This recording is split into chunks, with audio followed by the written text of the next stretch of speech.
May I have your attention, please? I'd like to recognize Mr. Billy Cothran.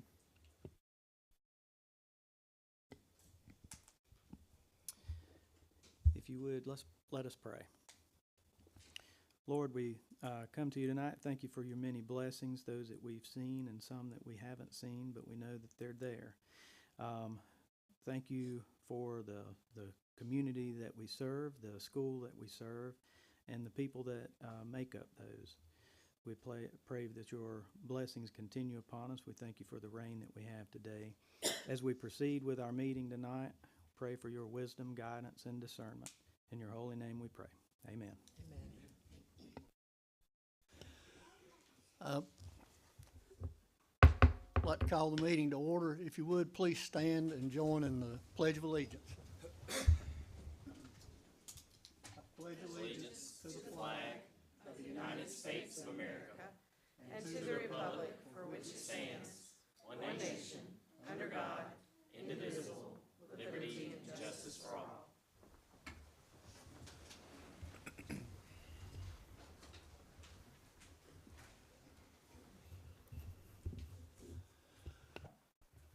I'd like to welcome everybody here tonight. We appreciate you coming out to spend some of the evening with us. Our first item on the agenda is the chairman's report, the consent agenda, and that consists of the approval of the agenda, approval of the board meeting minutes for April 21st, 2025, approval of overnight field trips, and approval of check registry. So we would entertain a motion to approve the consent agenda. I make a motion that we approve the consent agenda. Thank you, Ms. Baker. We have a motion. I second. Thank you, Mr. Skinner. We have a second. Is there any discussion? I do have one question. Yes, ma'am. In regards to, and I just want to make sure that I'm clear, but in regards to the field trips, first of all, I don't mind being a chaperone. I just want to put that out there for the ones that are approved for next year. But I also just have a question for the out-of-the-country travel, the liability of the school district, the refund policy. I was talking to April just a little bit about, and she was enlightening me. But I just would like to hear that information before approval. Yes, Thank you. That's a great question, Ms. McDowell. We've totally revamped our field trip process form. It's very nice. A process that's not been revamped, I don't know, ever. I'm gonna throw out 30 years, but it's been a while. Dr. Beeson, you want to take a minute just kind of to talk about what you and your committee did with that process? Yes, sir. I'll be happy to. Thank you. Our committee consisted of representatives from the principals, who had an elementary, a middle, and a high school principal. We also had both of the other assistant superintendents, as well as the director of health services and the director of transportation as part of the committee.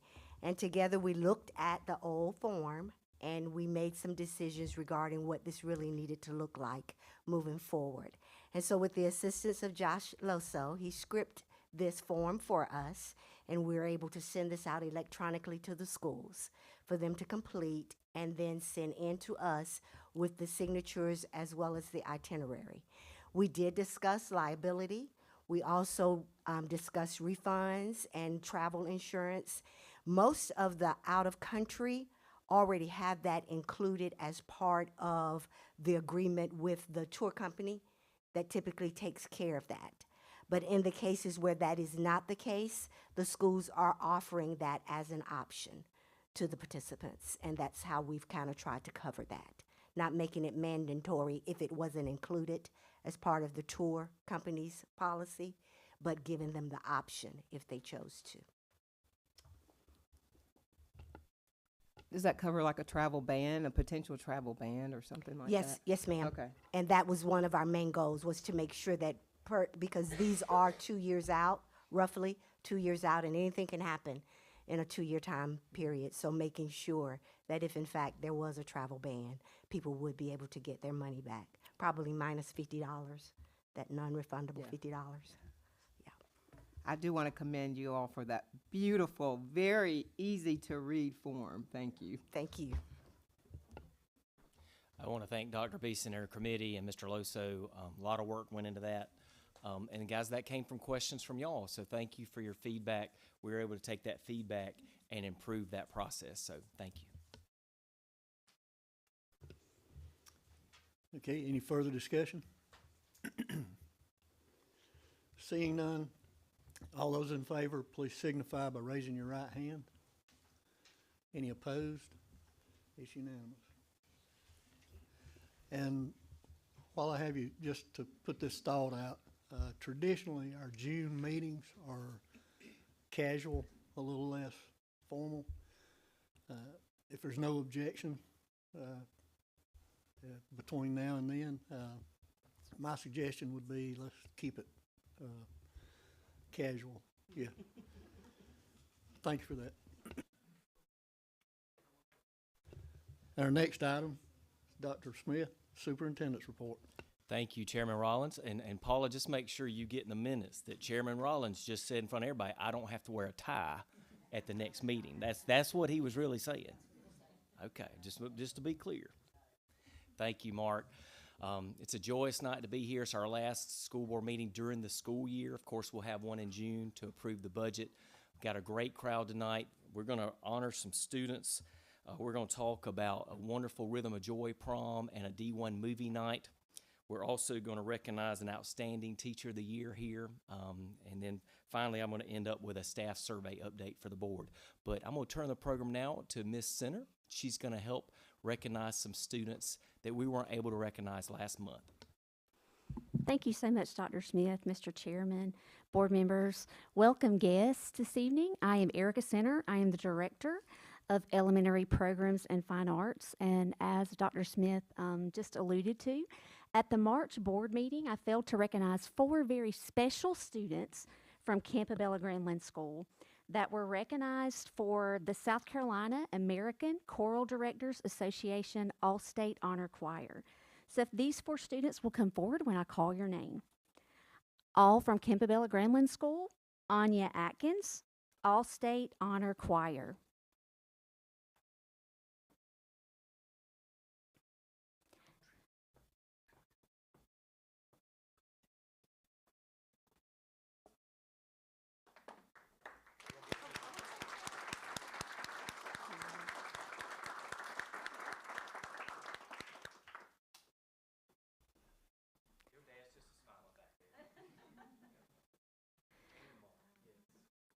Grant Day, All-State Honor Choir. Not sure if Grant's here. We'll give him a round of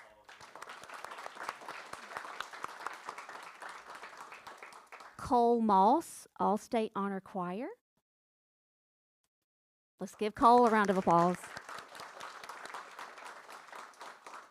And Lee Moss, All-State Honor Choir. Let's give Lee a round of applause. Thank you so much.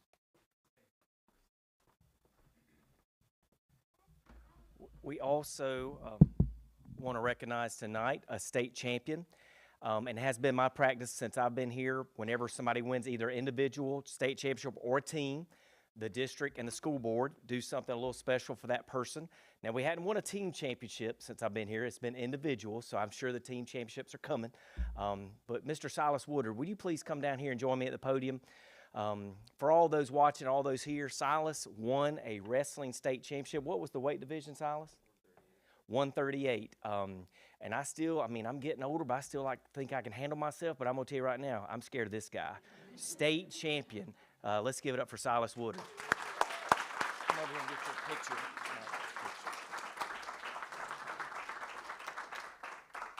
Here's the shirt. State champ. And Silas, that's right.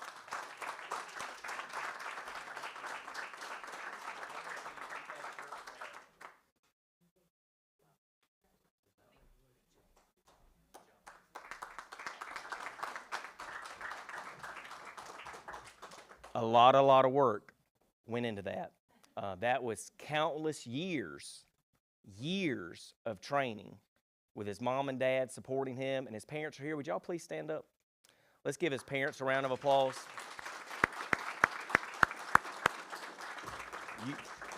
You don't wake up your senior year and be a champion. That takes years of dedication, lots of family support. And when I say lots of family support, every Chapman wrestling match I went to, Silas had a great crowd there. It's just so great. So what a wonderful family. Appreciate y'all, but congratulations to Silas. This time I'm going to turn over to Dr. Beeson. We're going to recognize another outstanding individual, one of our Teachers of the Year.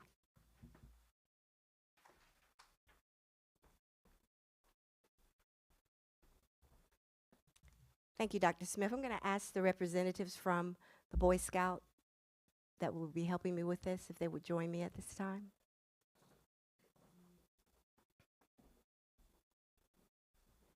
Are you going to speak? Okay, it is.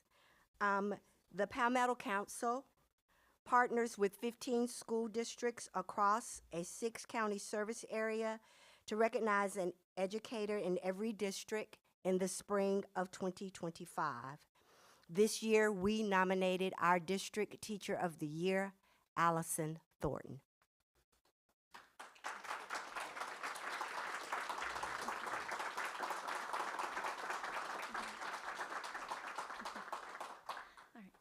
Hello, everybody. Thank you for allowing the Palmetto Council Scouting America to be here this evening. My name is Anna Mackay, and I am the Development and Marketing Associate for the Palmetto Council. I am honored to be presenting the Albert K. Fretwell Outstanding Educator Award to this deserving educator in Spartanburg School District 1. Standing with me are Scouts from Unit 26. And the mission of the Scouting America is to prepare young people to make ethical and moral choices over their lifetime by instilling within them the values of the Scout Oath and Law. If I have Scouts in the room who want to stand up and help me, we will go ahead and say the Scout Oath. On my honor, I will do my best to do my duty to God and my country and to obey the Scout Law, to help others to keep myself physically strong, mentally awake, and morally straight. In the Scout Law, a Scout is trustworthy, loyal, helpful, friendly, courteous, kind, obedient, cheerful, thrifty, brave, clean, and reverent. Thank you, everybody. In Spartanburg School District 1, the Palmetto Council provides high-quality programs in youth in both Cub Scouts and Scouts BSA. In 2024, our Scouts completed over 10,500 hours of volunteer service in this community. While our volunteer leaders are instrumental, the educators who interact with our youth daily make a lasting impact. They instill character, encourage success, and reinforce the values embodied in the Scout Oath and Law.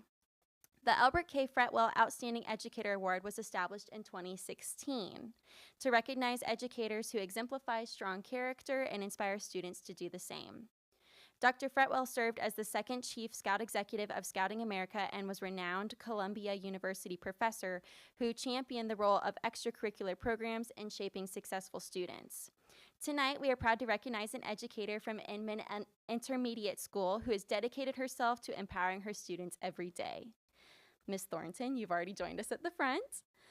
Ms. Thornton has been selected as this year's recipient for her exceptional dedication to her students and school community. She consistently goes above and beyond, building meaningful relationships, encouraging growth, and leading example each day. On behalf of Scouting America Palmetto Council, it is my honor to present the 2025 Albert K. Fretwell Outstanding Award to Allison Thornton, an outstanding educator in Inman Intermediate School.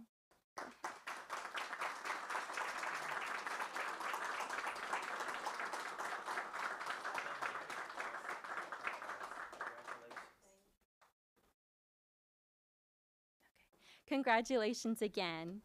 And thank you so much to Dr. Smith and the school board and Spartanburg District 1 for allowing us to present this award tonight. We are grateful for your continued partnership and look forward to strengthening scouting programs in your schools and community. Thank you.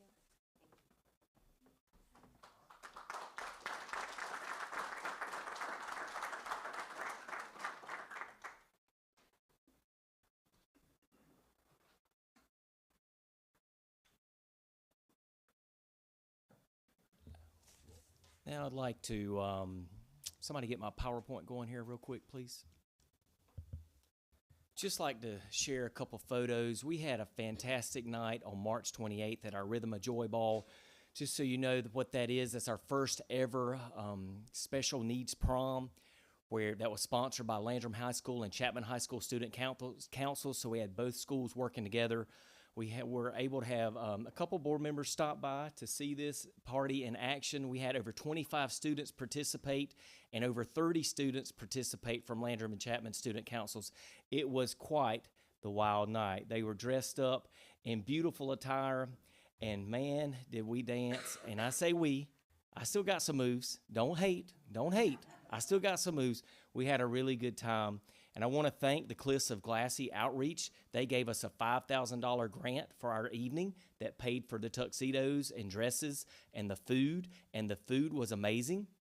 The food was prepared by our culinary students at Swofford, and the girls' hair was prepared by our cosmetology students at Swofford. This was a student-centered, student service event. It was absolutely a magical night. And just as a reminder, we in memoriam did this, and we will carry this on every year for our sweet Avery Joy West that passed away earlier this school year. And I reached out to the family and asked them if they would be interested in naming the event, and that is how Rhythm of Joy was inspired, by her middle name. So wonderful time. The students all did great. It was so much fun. But I just want to thank for everybody that participated in that and all the help. And again, this is just the first year. We will carry this on every year. So thanks to our student counselors for that. Next, I would like the board to know about District 1 movie night. Now, I had something personal go on Friday night. I wasn't able to be there, and that killed me because I knew we were going to have a great time. And this is the first year we've ever done this. We had Landrum High School and Chapman High School come together on a Friday night. And as you see there, we thought we would have 20 or 30 students. Guys, we had close to 200 students attend. They watched Despicable Me and had an outstanding time. That screen you see there was bought from a $1,000 grant, because you know we love a grant around here. And the rest of the money was used to pay for snacks for the students. And it was Landrum and Chapman both in attendance. And you know that's near and dear to all of our hearts here, is making sure we're all one community. It was just a whole lot of fun. So a shout out to student councils at Landrum and Chapman, Mr. Davis and Dr. Flynn, for helping with that with Jada. She put a lot of work into that as well, along with our student council sponsors. But it was a really, really good night.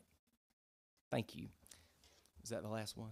Okay. Finally, for me tonight, I would like to give an update on our staff survey. We had 300 staff members take our survey this year.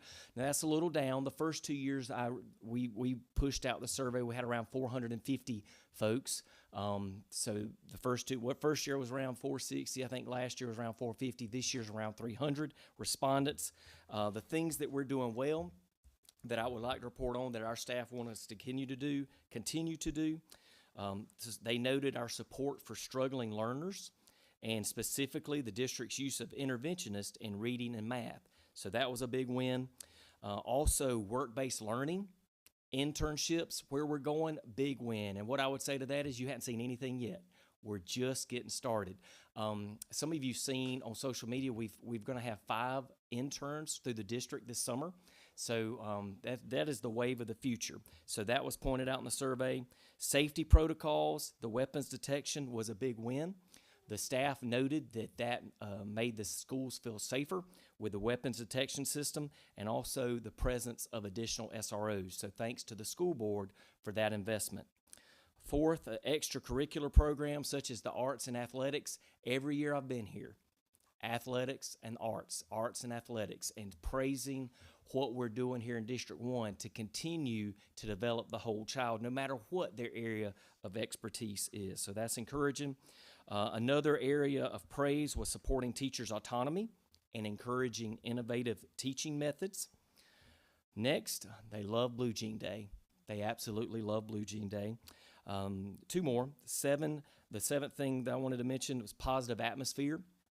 And last but not least, they continue to say thank you to the school board for Kelly Subs and not having to cover classes. So that's a reoccurring thank you in that. Now, what can we work on? Those were the positives. What are things we need to work on? Also, a recurring thing, bus drivers with TAs, or TAs that are having to drive the bus. We're still working on that. Mr. Martin and I, Mr. McCraw, we are continually talking of how we can, what that is, board, is as of now in our district, it's been like this maybe forever. I'm not sure, but definitely before me. where TAs have to drive the school bus in order to get a TA job. We're working on that. I've charged Mr. Martin to, we are actively working for a solution for that, but that's still showing up on the survey. Special ed testing is still showing up, that we need to continue to refine our process. And we had a principal meeting maybe 2 months ago about this, and we got several good ideas from the principals to help address these concerns. Third, addressing building and maintenance issues. We're going to talk about that more tonight, but that is starting to be more and more on the survey as the condition of our buildings. More behavior support. They love the fact that 2 years ago you gave them the behavior support positions to enforce consequences in ISS, but just as important, maybe more important, to build relationships in those times with the children that need those extra relationships to be successful. What they're saying is we're splitting them right now at some schools. They would love full-time, but that was on the survey. And then the last one I'll share is hot breakfast for students, and that is something, you know, we are working with our provider on hot breakfast for students. But that's just a quick update from our teacher staff survey and our staff survey. Mr. Chairman, that concludes my report. Thank you, Dr. Smith. Our next item is policy update. Ms. Tesnier.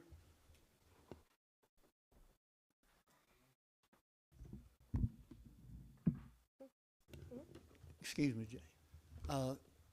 All those who were here tonight for recognition, feel free to go ahead and excuse yourself. We appreciate you being here. We won't ask you to stick around for the whole meeting, but we do appreciate it, and congratulations. Thank you for coming, Boy Scouts. Thank y'all.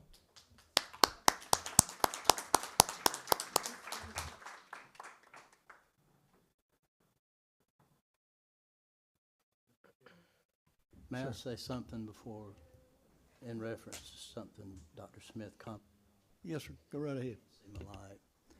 You mentioned arts and athletics and the great job.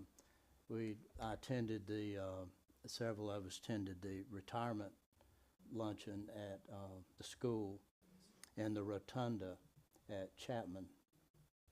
And the Chapman High School chorus sang.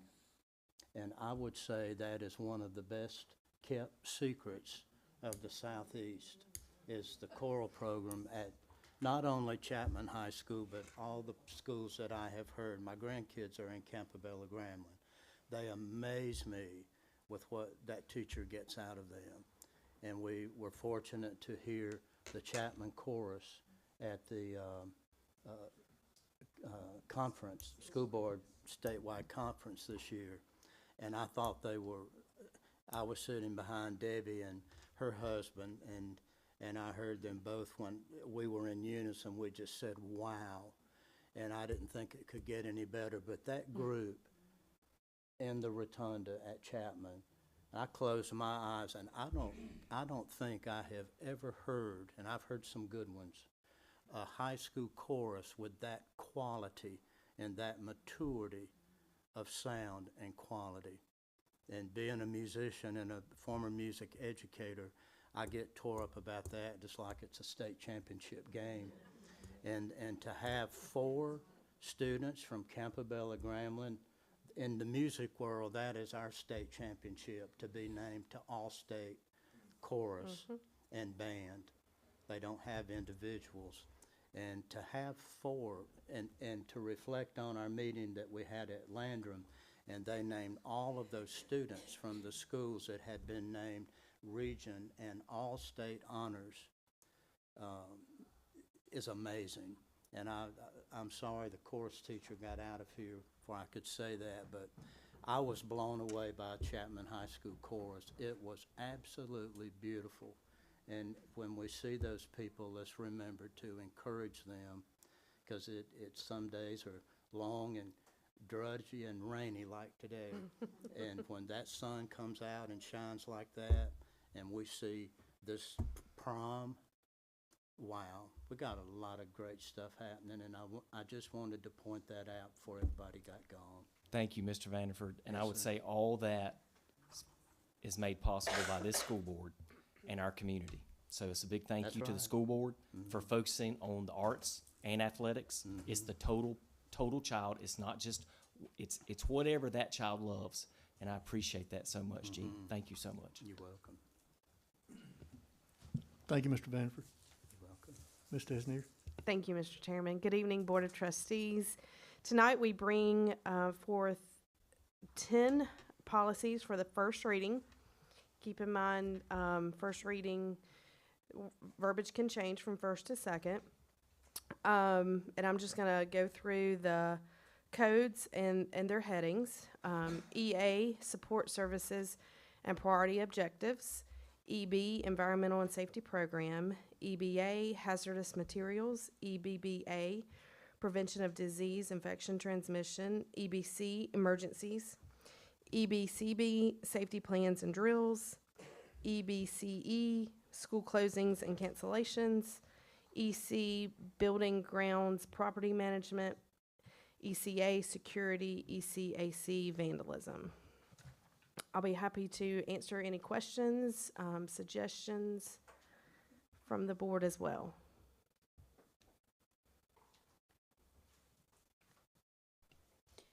On EB, Yes, ma'am?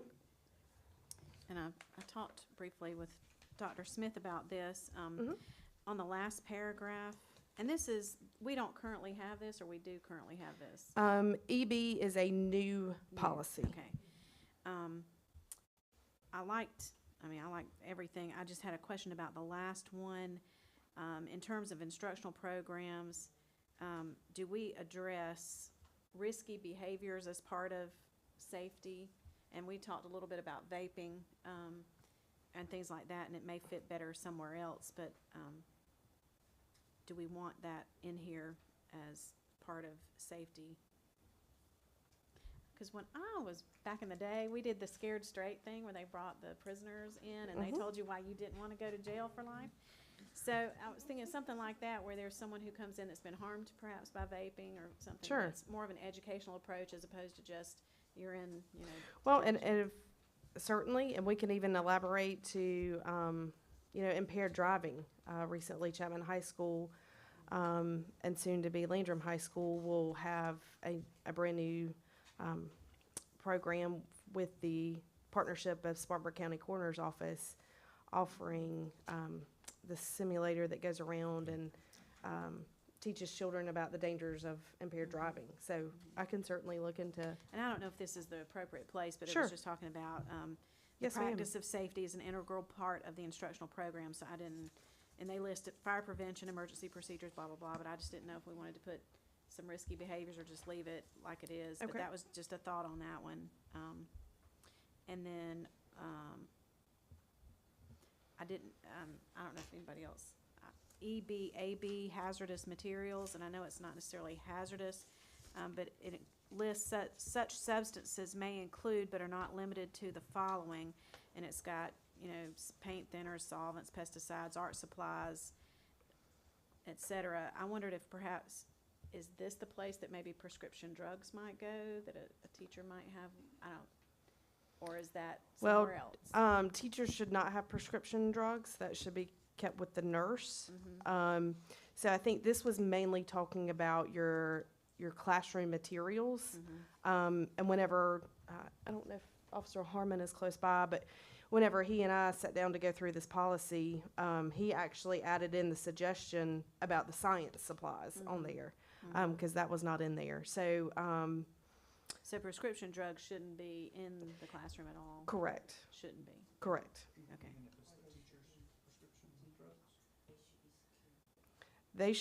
They should be secured with the teacher.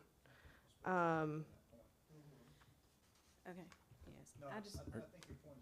Yeah. I don't know. It may fit somewhere else better, but David, That- you talking about the child's or the no, teacher's the own teachers, personal the medication? I teacher's got you. medication, Okay. or, yeah. Gotcha. I just didn't know if And we're it talking may, about. and it may, Ms. Baker, it may come later in, let me check another policy Okay. that Yeah. that may come later All right. and not necessarily labeled as hazardous materials. Right. It may be under the nursing part as well of this Thinking. policies. We'll check it out. Mm-hmm. Oh, yeah, yeah. This was just a thought as we went through. Mhm. EBBA, prevention of disease, infection, other condition, and transmission. Mhm. Since we've all just gone through the pandemic, I just had a few concerns on the second and the third paragraph. Not necessarily that there was anything bad in this, but something, I don't know if we, as a board, would want to put a statement in regarding parental rights or parental consent, parental notification about anything. And I do have some concern about the last paragraph where it says the district will continue to revise and update its plan and its procedures in accordance with directives from the CDC, the U.S. Occupational Safety and Health Administration, and the South Carolina Department of Public Health. And I don't know, we had talked a little bit about, you know, if that is an option or if this obligates us to do what they say. Sure. What Well, are your and for thoughts? instance, you know, South Carolina section 59, 10 to 20 from the law basically says each school district is going to adopt the CDC's bloodborne pathogens and Right. whatnot. So we can certainly look at language to go into that. I'm afraid that our hands are tied with laws on some directives. Like that, I can understand. Yes, but ma'am. things that might come out as directives from the CDC that we may disagree with or parents may disagree with. I read an article from February of this year where a school district had some cases of the chickenpox, and Mhm. the children that weren't vaccinated had to stay home 21 days. And, you know, I don't know how all that should be. I'm not saying that I do. I just want us to consider codifying in our policy that we're gonna follow exactly what the CDC, exactly what, you know, because I think some of the masking and everything hurt our children. It hurt their development, especially the smaller children who are needing those cues. I just don't want us to wholesale put in policy that we're gonna do whatever they say, because I don't think anybody has all the answers, and I think we need to reserve that right, to see what our district would like to do.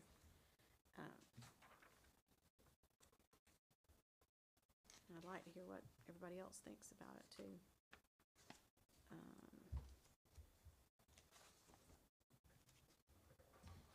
Let's see, I didn't have anything on the emergencies.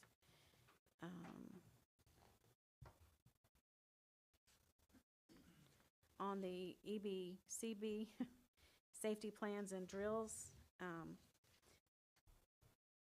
wondered if there should or could be something in there about board and parental notification of if there are changes to anything, if there's,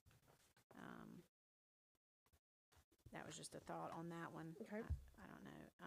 And then on EBCE, school closings and cancellations, I just wanted to bring up a concern that I hear quite frequently is about e-learning, that is a less than optimal alternative to actually being in school, and I don't know if there's some way to address it. I know the state law, you know, limits the number, right, to It's 5. 5 days. So I don't know.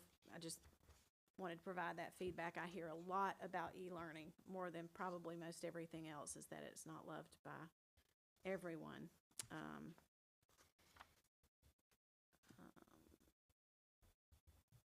Then on EC, buildings, grounds, property management, do we have an updated inventory of our school property? I know this is talking about our school property, but do we have an inventory? I know at one point, was it last year or the year before, there was an inventory being pulled together.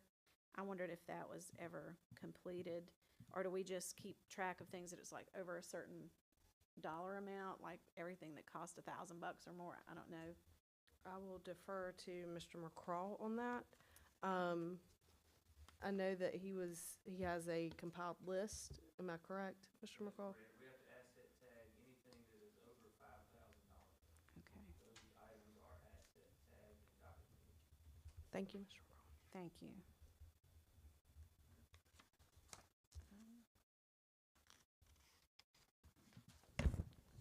And then the only other thing I had was mainly a question on security, code ECA. where it says district property is not open to the public unless the district has specifically opened a building or grounds for public use or for an event to which the public is invited. And I've had people ask me if they could run on the track and all of that. Is that something that we, for safety, don't allow or do allow? Well, they have access to the tennis courts. Now the football stadium, we keep that closed, to keep people, I mean, we don't want anything happening down there. And the walking track at Mabry, you know, is always open. That's where I would direct anybody, and the Landrum Middle School track is available. But as far as getting on the football field, no, that would have to go through special permission. Okay, I was being asked specifically about the newer, the track at Landrum, not Landrum Middle, but they said that track wasn't good for running or something, so, Yeah. okay. Well, both football stadiums stay locked up if they're not in use. That's all I have, thank you. Thank you, Ms. Baker.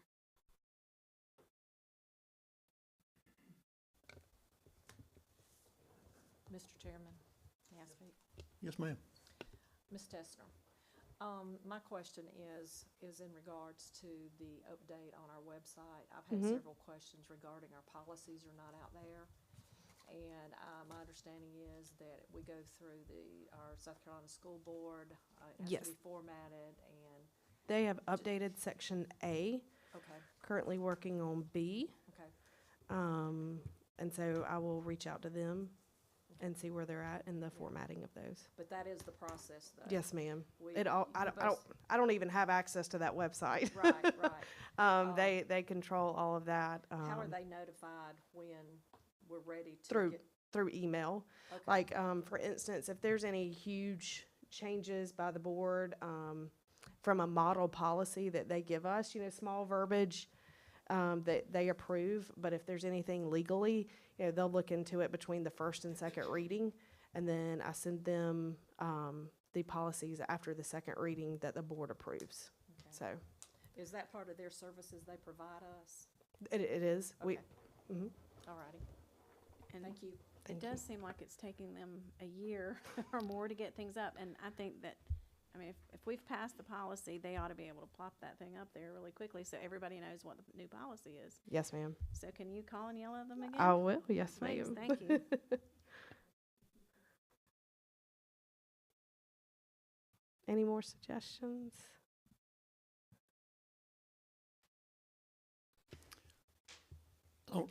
Excuse me, I don't really have any suggestion toward a particular policy, but the EBCB, the safety plans and drills. I know once before, we actually moved students off campus to, I forget what you call it, when they relocated. Reunification. Reunification.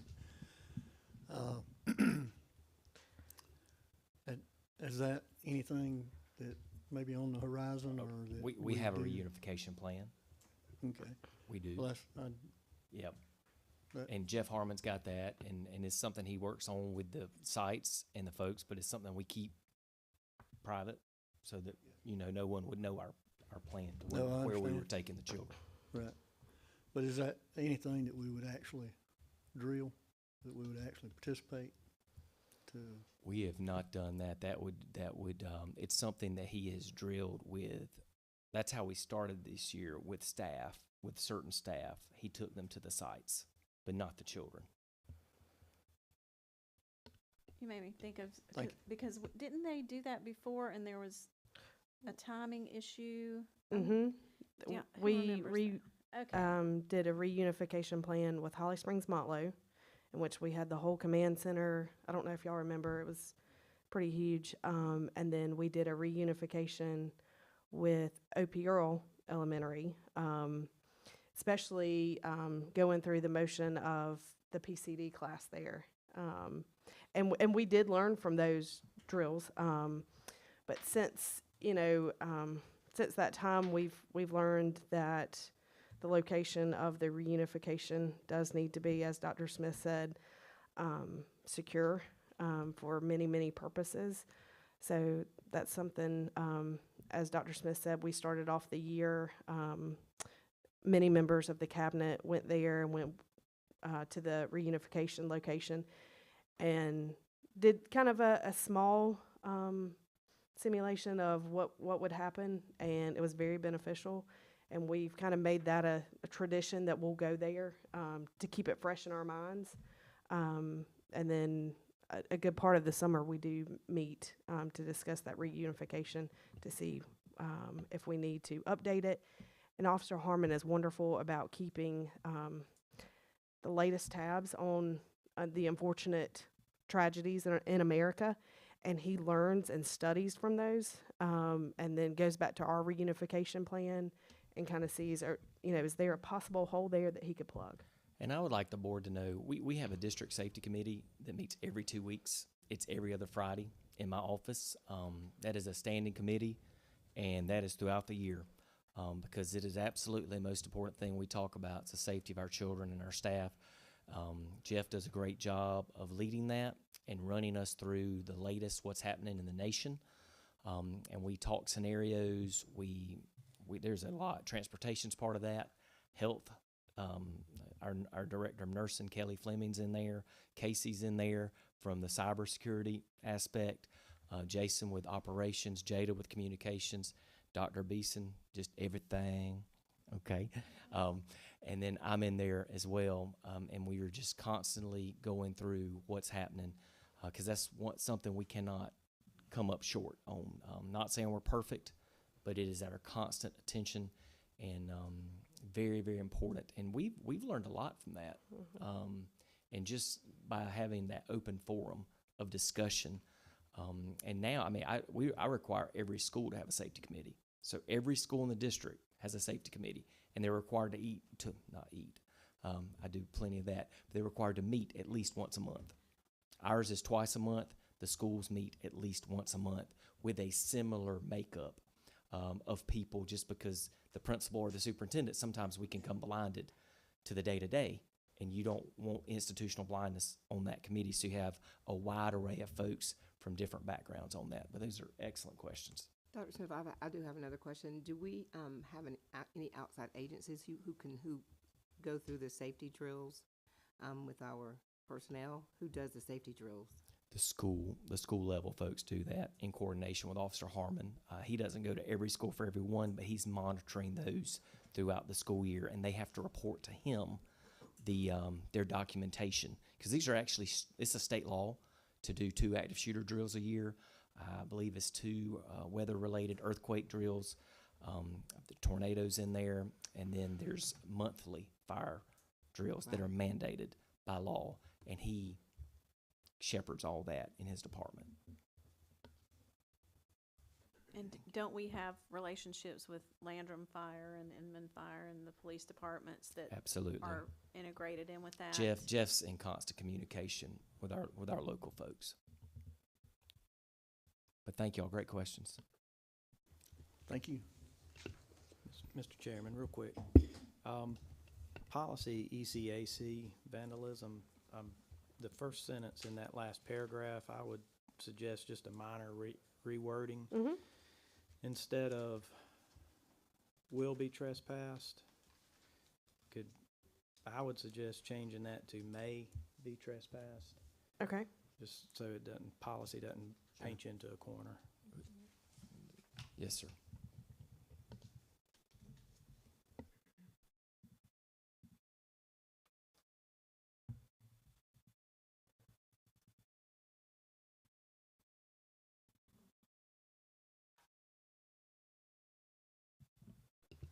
Any further discussion?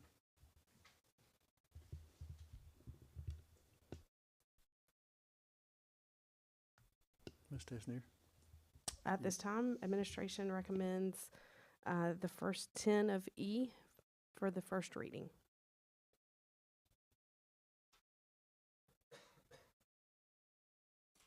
We have a recommendation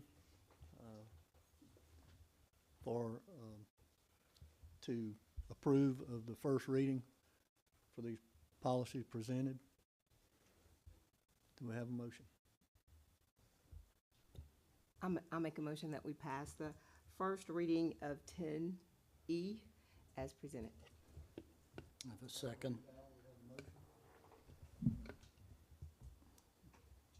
I second. Thank you, Mr. Vanford. We have a motion and a second. Any further discussion? Seeing none, all those in favor, please signify by raising your right hand. Any opposed? It's unanimous. Thank you, Mr. Chairman. Thank you, Ms. Tesnier.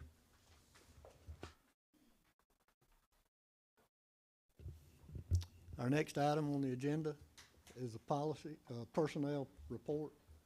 Dr. Beeson.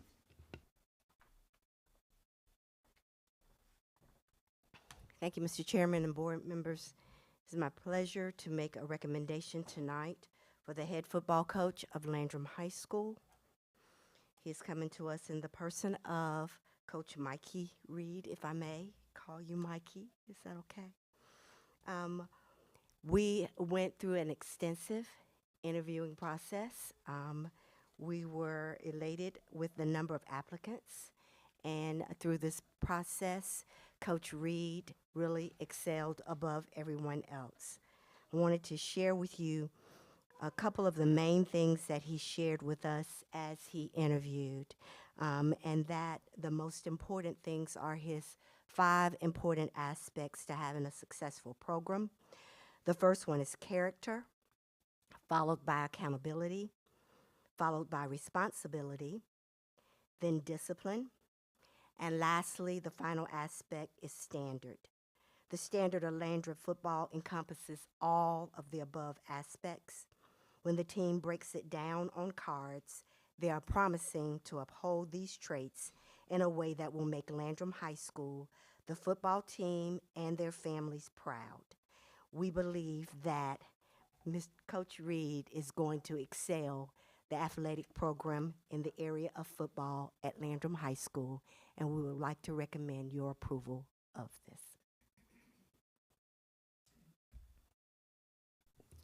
Thank you, Dr. Beeson. Do we have a motion? I make a motion, we accept the recommendation for Coach Mikey Reed as coach of Landrum High School football coach. Thank you, Ms. Baker. We have I'll a motion. second that motion. Thank you, Ms. Fowler. We have a second. Is there any further discussion?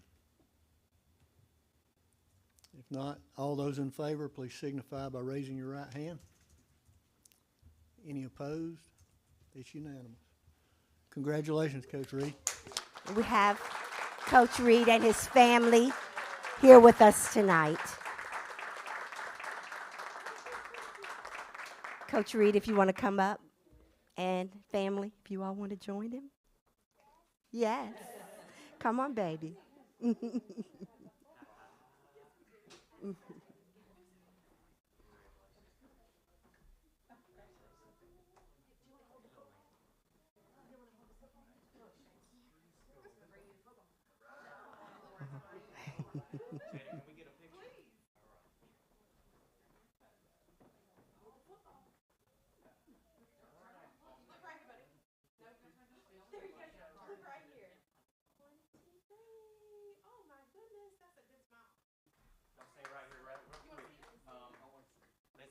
I want to say this.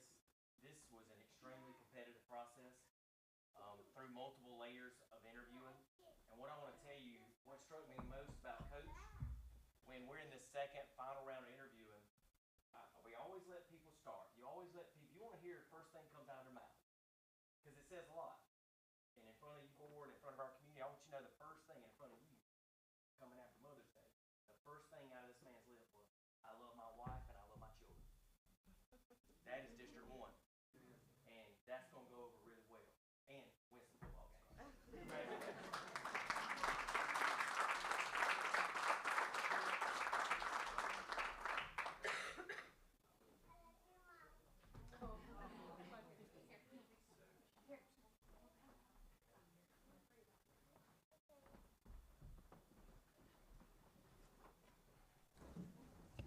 Mr. Chairman, may I comment?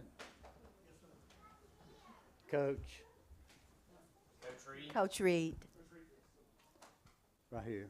When I heard your 5 points, total class, I wish you well in pulling that off and instilling those qualities in our young men in Landrum, as is being done across the district.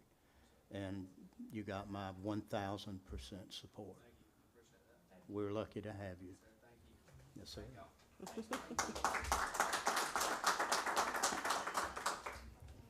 Thank you, Mr. Vanderford. May I Dr. continue? Beeson? Yes, sir. I ask that the board approve the retirements that were found in your personnel packet. I make a motion that we approve the retirements as presented. I'll second. Thank you, Ms. Fowler. We have a motion. Thank you, Mr. Holden. We have a second. Any discussion? Seeing none, all those in favor of approving the retirements presented in the packet, please signify by raising your right hand. Any opposed? It's unanimous. And this is another example of someone who will be coming back as a working retired. I ask that the board approve the resignations effective at the end of the 2024-2025 school year that were also in your personnel packet. May I ask a quick question?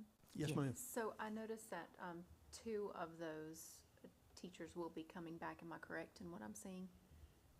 Think so. Yes, ma'am. And so my procedure is if they are accepting a new position, they need to retire or resign rather from the old position. So that's why you'll see them listed as a resignation, and then you'll see them accepting their, or you all approving their new position. Yes, ma'am. Thank you. Then I'll make a motion that we accept the resignations effective at the end of the 24-25 school year. Thank you, Ms. Fowler. We have a motion. Second. Thank you, Mr. Holden. We have a second. Is there any discussion? Seeing none, all those in favor, please signify by raising your right hand. Any opposed? It's unanimous. Thank you, Dr. Beeson. Mr. Rollins, I ask that you approve the employments for the 25-26 school year of teachers, middle school academic coach, and high school academic coach, as listed in your packet. Okay, we have a recommendation to approve the new hires. I make a motion, we approve the new hires. Thank you, Ms. Baker. We have a motion. Second. Thank you, Mr. Vanderford. We have a second. Is there any discussion? I just have a question. Yes, ma'am. The coach, the academic coaches in the DO, that's where they reside? Is that a new thing, or is that where our academic coaches? So That is just their location, because they will be serving the middle and the high schools. They will be going all over the district, serving the middles and the high schools. We felt it was best to give them an office here, but they are not here. And that's, and Debbie, that's a great question. Those are not new FTEs. Those are not. Those were repurposed from a retirement here at the district office where we redistributed some other assignments to other people. And then the other one was a teacher, it was attrition at a particular school. So we've not added any new FTEs to the budget. This was repurposing 2 others. 7, 8 years ago, we had academic coaches at the high schools, and we've not had any up until last year where we hired Amy Driggers to be secondary of education director. We've not had any middle school or high school direct support. This is going to help us grow in the area of helping coach our teachers and train our teachers. Because, you know, we're very fortunate to hold on to our staffs, but as we hire new people, and we just believe in continuous improvement to constantly get better, this is going to really help move the needle at our middle and high schools. And I'll also say, as we were looking at their job descriptions, one of them, her expertise is math, and the other one's expertise is ELA. And so we're expecting them to really cross over. The math person really serves 6 through 12, and the ELA person serves 6 through 12 as well. It So really we're won't be a able to middle get- or a high school. It's really going to Right. be math and English, Right. grade 6 through 12. Right, so we're able to get support 6 through 12. Yes, ma'am. Great questions. Thank you all. Any further discussion?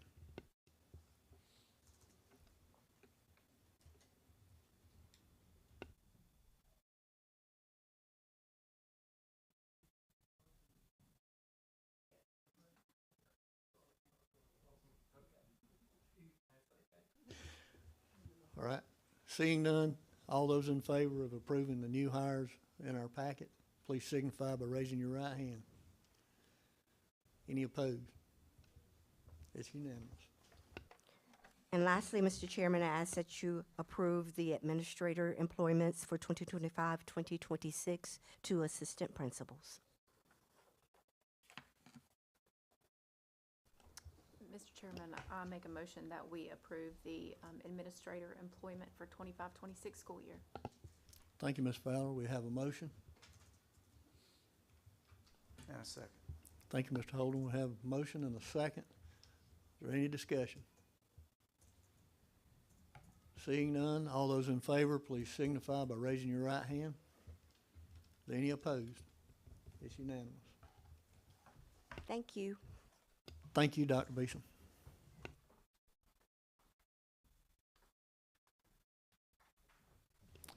Our next item is operations report, Mr. Jason McCraw.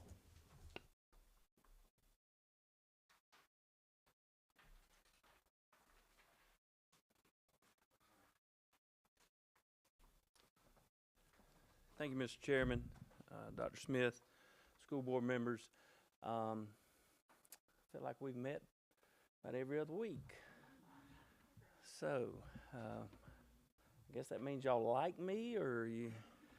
I'm not sure, but nah, I'm teasing. But this is an exciting time as we've been working on this actually for several years now, because it started with our facility and demographic study back in 2023, and now here we are in May of 2025, and we have presented to you guys over the last several months, going back to October, what we believe is a great plan for our future. And as you notice, we always call it one vision, one future. And so we've changed in things, right? Some things have changed based on your recommendation. So we've decided to get away from the bound and give y'all a binder where if things change, we can just slide a new sheet in. So that's yours to keep, much more user-friendly. However, we've had this discussion now for months and months and months. So I'm going to hit the highlights because all of our board work sessions have been public, and we've been open and honest and transparent as we can be. Honestly, y'all, in my 7 years in this school district, in this role, 11 total, I can't think of another thing that we've been as transparent in as we have in this building plan. I think we've communicated it plenty of times properly. I think the discussion that we've had as an administration and a school board has been very positive, and I thank you for that. And so with that being said, we're just going to hit a couple highlights. Don't feel like you have to go through the whole book. There's only been a few minor changes than what y'all saw last Tuesday. So what I want to do is just hit a few highlights for those that may be in attendance that haven't seen this before. So what you see, obviously, on this first page is we're comparing our school district age to the other 6 districts in the county. And as you guys have seen this slide before, obviously the building we are sitting in now is 81 years old. And then we stagger from Mabry to O.P. Earl, 71, 70 years old. And you can see, maybe some of those in attendance tonight can see that when our schools were built. A vast majority of our schools were built in the 60s. Swofford was constructed in the 70s. And then obviously we know our 2 newest schools are the 2 high schools that were built in the early 2000s. And on the bottom of that timeline, you can see the age of our district buildings compared to the other 6 districts in the county. Ours is the oldest.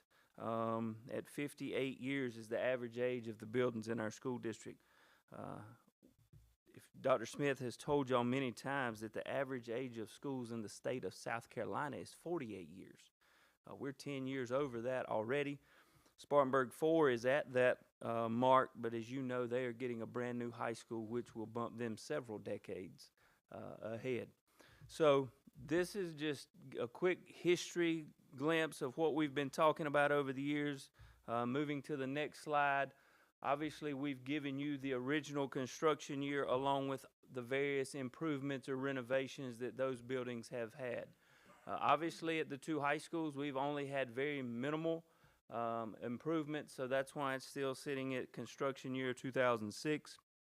You can obviously see O.P. Earl, Mabry Middle School, Emmett Elementary School, as well as Campobello Grambling School has had a significant number of upgrades.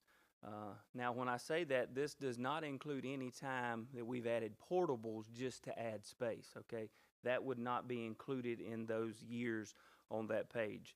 And we know that we've had to add portables over the years at several locations, and then luckily we're operating in the school district now with not one single portable in use. And that's a great thing.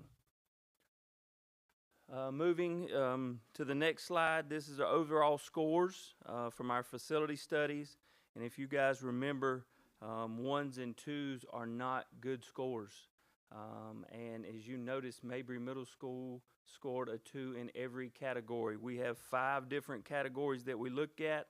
Site, we look at the building envelope, we look at our interiors, we look at our mechanical, electrical, and plumbing, and then we look at our health, safety, and security. Those are the 5 categories that our facility study looked at and scored each school based off of their knowledge and the results they saw when surveying those schools. This, along with the age of the schools, is what allowed us to determine which schools we need to activate or get to work on first. And as you guys have heard that now for several months, we will continue, or actually we'll get to that slide in just one second.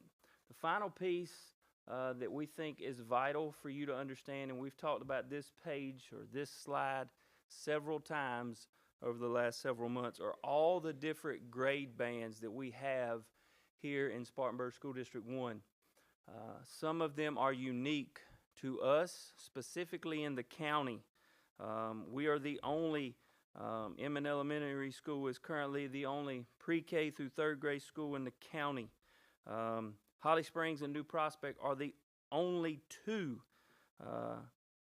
pre-K to 6th grade schools in the county. Emmett Intermediate School is the only 4, 5, 6 school in the county. CGS is the only K-8 school in the county.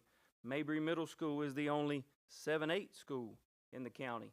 And that's what you see at the top half of this slide or this page in your presentation. And what we're looking to do as we begin our building plan is some way to streamline our grade level distribution. And you can see that at the bottom on the page where we want those grade bands to be potentially after phase 3. Now, it's going to take some time to get there, okay, and we'll talk about that again in just a second. But that's really where we want those grade bands to be. Why? Because we believe it's what's best, all right, in the educational program. For years, things change, and education kind of revolves and comes back, okay? And what we believe is best for students and student success is to make sure that we are providing very equitable opportunities across the district. No matter where you go to elementary school, no matter where you go to middle school, where you go to high school, we want our kids to achieve. And we want to give them that same opportunity. And like we said, we want it to be equitable. And then this phase, or this page, most importantly, is where we're going to spend a good portion of our time tonight. We've talked about this now for months. And what we want to do in phase 1, obviously, is begin to limit school choice. We're already doing that in some schools based on need. We already know that our district is a school choice district, but you have to meet certain qualifications to be able to, take part in school choice. So we're going to continue to limit school choice based on needs. We're going to limit out-of-district tuition, which we currently can do. Obviously, if a child wants to transfer in and they don't meet our qualifications for what we want to allow a student to come in out of district, we can do that. Obviously, if a child wants to come in and go to a school that we're experiencing large numbers of population, Those students are probably not going to be allowed to attend that school. Could they attend another school in the district? Sure. So those are things that we are currently doing. With the help of Mr. Loso, and again, I can't speak enough about the benefit he has been to this process. We are able to, with the software and some coding and the use of some mapping skills that he has, we've been able to begin to evaluate our in-district attendance zones. And as we study those, if we find out that those need to be modified, we can do that. Now, obviously, that would take plenty of communication, okay? And we know that. We know y'all want that communication. You want it early, and you want it often. And we want our community and the public to understand that. But internally, we have the ability to evaluate that and kind of not force is not the best word, but sway the movement in the direction where we have some empty classrooms or where we have some space to grow. As you guys know, as we talked just last week, we have neighborhoods, large neighborhoods that are coming to the Landrum community that we haven't seen in that area in a long, long time. So we've got to be prepared for those things. So that's in phase one. A lot of that we're doing currently and have been for several years. So this is not like it's a new thing. And then as we move into phase two is really where we get to work. Truthfully, this is year 26 for me. I've never built a brand new school, never been involved in it. I hope I get to. Y'all gonna have a big, y'all gonna have to help if I get to. You know, I hope I get to. But in phase two, what we want to do is obviously we want to build a new Mabry Middle School, okay? That new Mabry Middle School would be 6th through 8th grade, 6, 7, 8. Also at the same time, or maybe not obviously at the identical start date, but concurrently we want to build a new O.P. Earl Elementary School. Those are the two oldest schools in our district, y'all. Those are the schools that you saw in the previous slides that need some serious attention, and we want to give those students, those communities, those two new schools. We obviously know that New Prospect is in drastic need of a new cafeteria. That cafeteria is small. It's too small for that population, so we want to make sure that we add that cafeteria and some classrooms at New Prospect Elementary School. If you remember, there's a several hundred home neighborhood coming right across the street from New Prospect Elementary School. And we know that Highway 9 is doing nothing but growing, and it's coming north right into our school district. So we've got to be prepared for that. Obviously, when we do the new construction at New Prospect, that would include a redesigning of the car line and parking. Because anytime you have to make a significant upgrade to a school like that, you must make sure that those car lines, the driveway system, and the parking lot meet code. And when we do this improvement and construction at New Prospect Elementary School, our current driveway system will not work. And then lastly, at Holly Springs, we want to redesign that car line as well, because if you've ever been there at 2, I sat there one day for about 45 minutes and clocked it, just because I'm OCD and I want to have all the data points. But if you get there at 2:09, you're going to be there to 2:39, sitting still. In order to get those kids out. So we have that piece of property already where we can expand that car line, bring it on down the road, add some additional parking, which if you've ever been to an event at Holly Springs Motlow in the evening, very little parking. So that would be a huge, huge benefit to that school and that community. And then obviously we talk about phase 3, you know, possibly a new Inman Elementary School, which would be a kindergarten through 5th grade school at the old Mabry site, where we would, once new Mabry is built, we could tear the old or raise the old Mabry Middle School and build a new Inman Elementary School, which would encompass Inman Elementary and Inman Intermediate as we currently know it.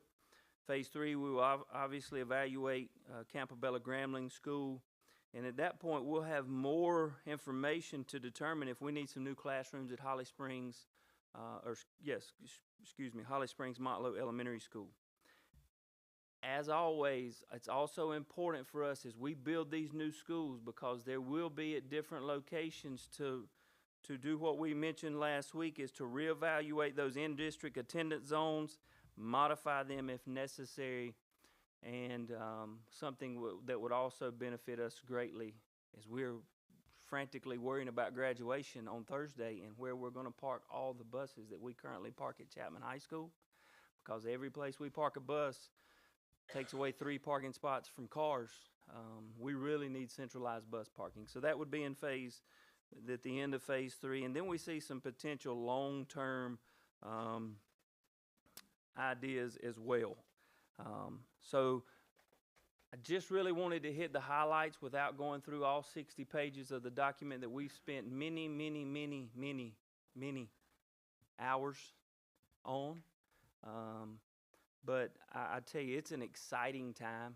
You guys have done a great job. I feel like this administration has done a great job being diligent, putting forth ideas and information to you so that you can make a great educated decision. And our school district drastically needs this. So, the district administration, Mr. Chairman, the district administration is making a recommendation to the school board to approve phase 1 and phase 2 of our One Vision, One Future building plan. Only phase 1 and phase 2 currently. We're asking that we're making a recommendation to approve phase 1 and phase 2. Thank you, Mr. McCraw. We have a recommendation by the administration to approve phase 1, phase 2. Mr. Vanderford, thank you for the motion. I'll second. Thank you, Mr. Holden, for the second. We have a motion and a second. Do we have any discussion? I just want to make a statement that this is not approving that we're going to build the school or any of that. This is just a move forward because there at some point would be a referendum. That's correct. So this would just be the first step. The board would have to approve a resolution. This is not a resolution. The board would have to approve a resolution to go to referendum. So you're exactly right. This is approving the vision plan for phase 1 and 2 as we look to, as my desire is in August to bring back a resolution to go to a possible referendum in November. We're asking you, we're just asking for the opportunity to continue down this road for the district to be prepared if you guys feel so moved. Yeah, I just wanted to make sure that everybody later knew months. this wasn't us saying, hey, we're building a school. Just that it is the first step. It's a great point. Yes, ma'am, you're exactly right. I have one question or just a comment about Emmett Elementary already deciding to be built at the former Chapman site or Mabry Middle School site. I think that may be, I'm saying we should approve the recommendation, but I'm not confident yet that that is the right place for Inman. And the reason I say that is because there could be a couple of considerations for cost, how to get the site ready, the river on the under the football field, also potentially the value of that area. Spring, little tiny spring. Under the football field, but at any rate, I think there's some unknowns there that we don't know. And I know that when we purchased the property on New Cut, there was at least at the time consideration given for 2 schools. So if we don't use all of that 40 acres for 2 schools, then perhaps there's some considerations for that. So all I'm saying is, when I say I approve, and I do recommend we do approve it, I would just like for us to not think of that as being fixed in stone, because that could be something, we find out more information, we have to change later. Absolutely. So clarify, we're just approving phase 1 and 2, correct? Correct. Tonight? No. Only phase Okay. 1 and 2. That was my question too. Thank you. Any further discussion? Can I Go say ahead. one other thing? Yes, sir. I just Mr. Loso made a comment at the last meeting, and I really went back and thought about the Landrum High School, Chapman High School split in terms of sizing. And I think they're absolutely right. There would be no way you would move the lines all the way down to Village Greens to try to make, that just would not make sense. So the decision, in my mind, I'm trying to optimize,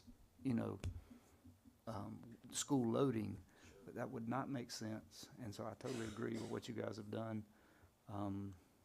Hopefully Landrum grows. It's easy to say that maybe we shouldn't have built the school that big or that place 20 years hindsight, but also with 20 years hindsight, I heard Mr. McGraw say we have no portables. So it's a pretty good vision from the former.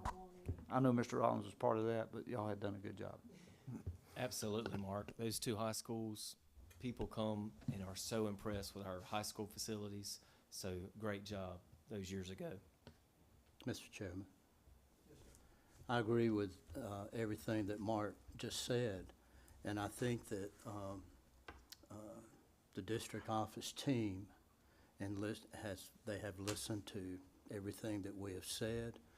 They have been good advisors and providers of information.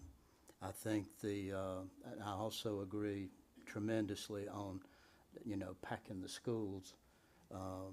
I think time is going to take care of packing the schools because the more people, they want to move here. I don't know of anywhere else I would want to move a family if I were young and coming up than up here. And we're going to pack our schools and we're going to find ourselves, unfortunately, in years down the road, we're overcrowded because people are going to move here. I kind of had a revelation too over the weekend, and it was a load off of my shoulders.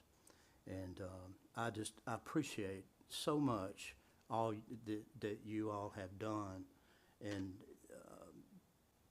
keeping us so updated and being so open-minded. And I like to say that I've been open-minded and congratulate all of us on the way we've handled ourselves and worked together and arrived at this point.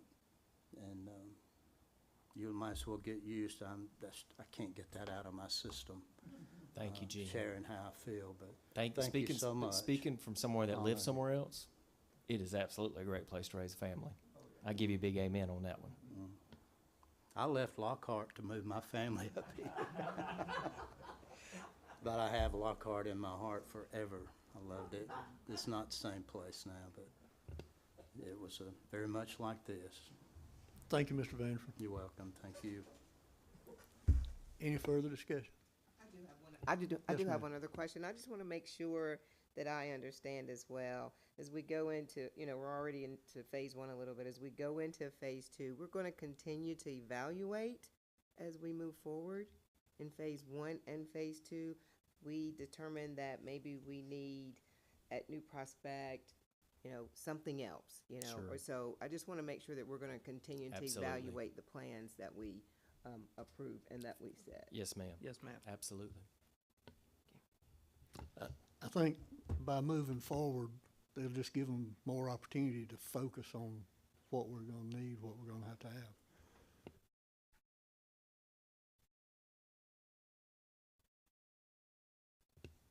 Okay, any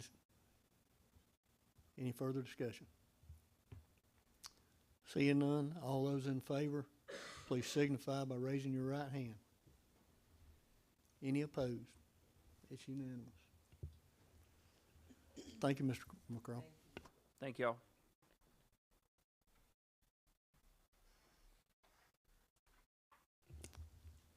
And our next item is finance. Mr. McCraw, you'll continue to start it as well.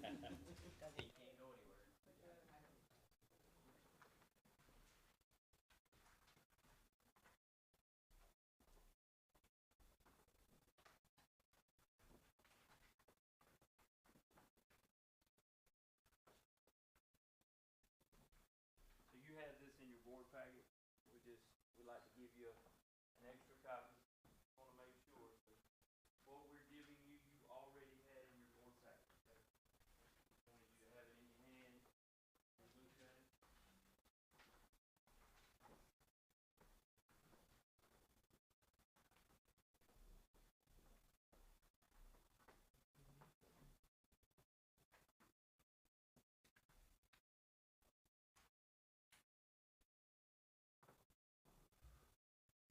I have a question before you get started. Yes, sir. How much of the 2024, 2025 did you spend? Okay.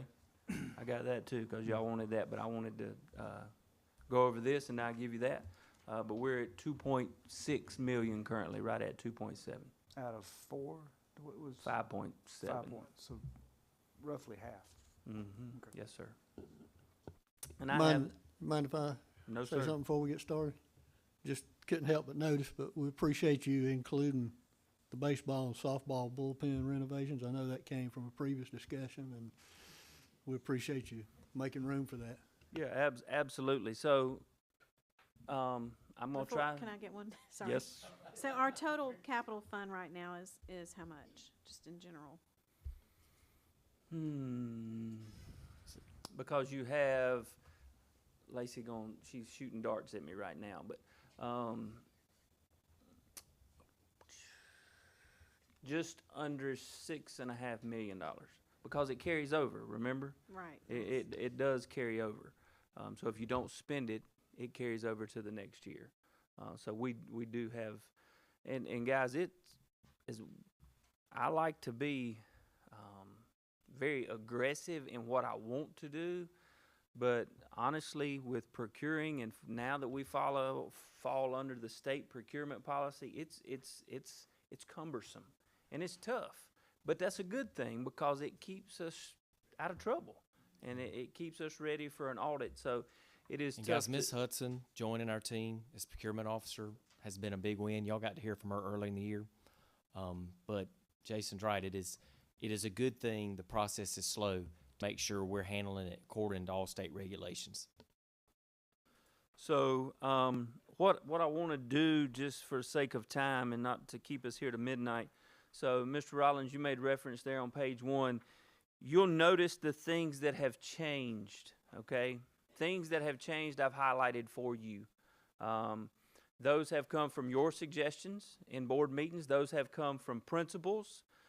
Those have come from other district level administrators. So any of the things, and that's kind of where I'm going to spend my time tonight, if that's okay with you guys, because you've seen this, you've had it for a period of time. You also got it in your board packet last week. So, and I'm also, at the end of this, I'm going to give you what we've spent so far, okay? In the 2.7 roughly, I'm going to give you those. I'll give that to you as well. It was in your board packet, though, if you had an opportunity to look. So there on page 1, you notice that it was a suggestion from the previous meeting that we look at the baseball and softball bullpen renovations. I know that at some, or at Landrum High School, they were able to do a lot with their fundraising. Over the last couple of years, Coach Henson has done a great job. But also at Chapman High School, when we had the field issue several years back, we learned very quickly that we had a drainage issue towards the visiting bullpen. And so we're going to look at those items. But obviously, we want to make sure that we address softball. Softball bullpen's a little bit different than a baseball bullpen, but is needed as well to give those young ladies an opportunity to get loose. Because if you know much about softball, a pitcher is the most important piece. So we want to make sure we give those ladies an opportunity to do that. So we've put that in to the capital budget plan for next year. As you're moving on into page 2, you'll notice some of these obviously fall into schools or district-wide categories. Various painting projects. I know when I went down to Chapman High School, had a great conversation with Mr. Davis and Mr. Logan, who's one of his assistant principals. Guys, it's hard to believe that if you've been into two high schools, those schools have never been repainted since they were constructed. Portions of them have. Like, we've repainted a restroom here. Craig's had a hallway repainted. But as a whole, those schools had never been repainted. Maybe a handful of classrooms even at each location have ever been painted. That shows you the type of teachers, the type of students, the type of custodians and maintenance people that we have in the school district, that those schools are 20 years old in the original paint in 90% of those buildings. But there are various items that we need to paint, and as we look at our 3 and 5 year plan, we talk about painting schools on that sheet that I gave you, that kind of standalone sheet. Also, we mentioned, after speaking with Casey and Officer Harmon, additional cameras indoor and outdoor to get some coverage spots for some areas. It's funny, when you're investigating an incident, you look and you're like, man, let me pull up that camera, and you're like, don't have a camera there. Man, wish we did. You'd never thought you would have needed one. So as we do that, we make note of those and add those to it. Excuse me. One of the things that Officer Harmon has really been surveying the principals on are how they communicate with teachers. Now, obviously, we have phones in every classroom. We know that. That was a big push, and man, that is great. That is a safety need that is wonderful, but we're not always in the classroom because classrooms expand, and we need to be able to get in touch with our teachers quickly for safety reasons. So Officer Harmon has had many conversations with principals about two-way radios for the schools. We've sampled several different two-way radios, and we believe we have found an option for us that's going to make our teachers in schools much safer. It's going to give them the ability to communicate with one another and with administration at the push of a button, and it's not going to break the bank. We've been able to find those on state contract. So it's going to also give us as administrators, and I will say that's one of Dr. Smith's visions, I think, that he's had since he's been here. If a school is without a principal or an assistant principal, he asks us and himself to go and fill in at those schools. Well, if I have a radio and I know that at Emmett Elementary they're going to be on channel 1, 2, or 3, I can put that radio on and I know where I'm going to be and what I can listen for while I'm there subbing in. I don't have to guess where Mr. Hodge put his radio because that would be a lucky guess. So this is a great opportunity to make our schools much, much safer. And so that's what you see there. This is something, y'all, that I can't explain it. I'm not going to try to explain it, but we need to address.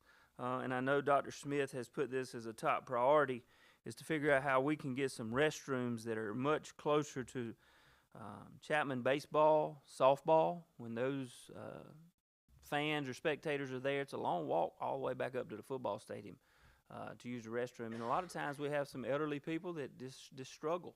Same thing with tennis at Landrum.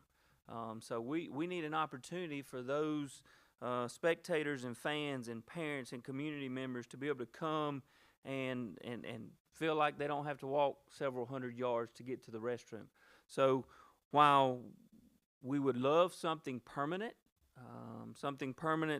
would be much, much more costly. So we're looking into portable restrooms for those areas, something that we would own. Okay, we would purchase it, we would own it, then we would have it serviced by all those businesses that service those portable restrooms. This would be much nicer than a porta potty. Yeah, This is not a porta potty. I was going to say that. It's not a construction porta potty. It has running water. Yes, this would have a clean water tank and obviously a wastewater tank, and it would take some maintenance that we would do in-house. But it would obviously be serviced, so it would have power, it would have lights, so it would not be your porta potty that you're going to have at the rodeo where when I grew up. It's going to be nice. The next thing that you see there. Can I make a comment on that? Mm-hmm. I talked to Dr. Smith at the ball game the other night. I would love to see. This may be a short-term solution for the bathroom, but I'd love to see how much it would cost to go in behind the stands at Chapman baseball field and between there and the softball, maybe build a announcing booth with a concession stand and bathroom under it. And go to Landrum High School, since their bathrooms are closer, build an announcing booth right behind home plate, behind the stands up there.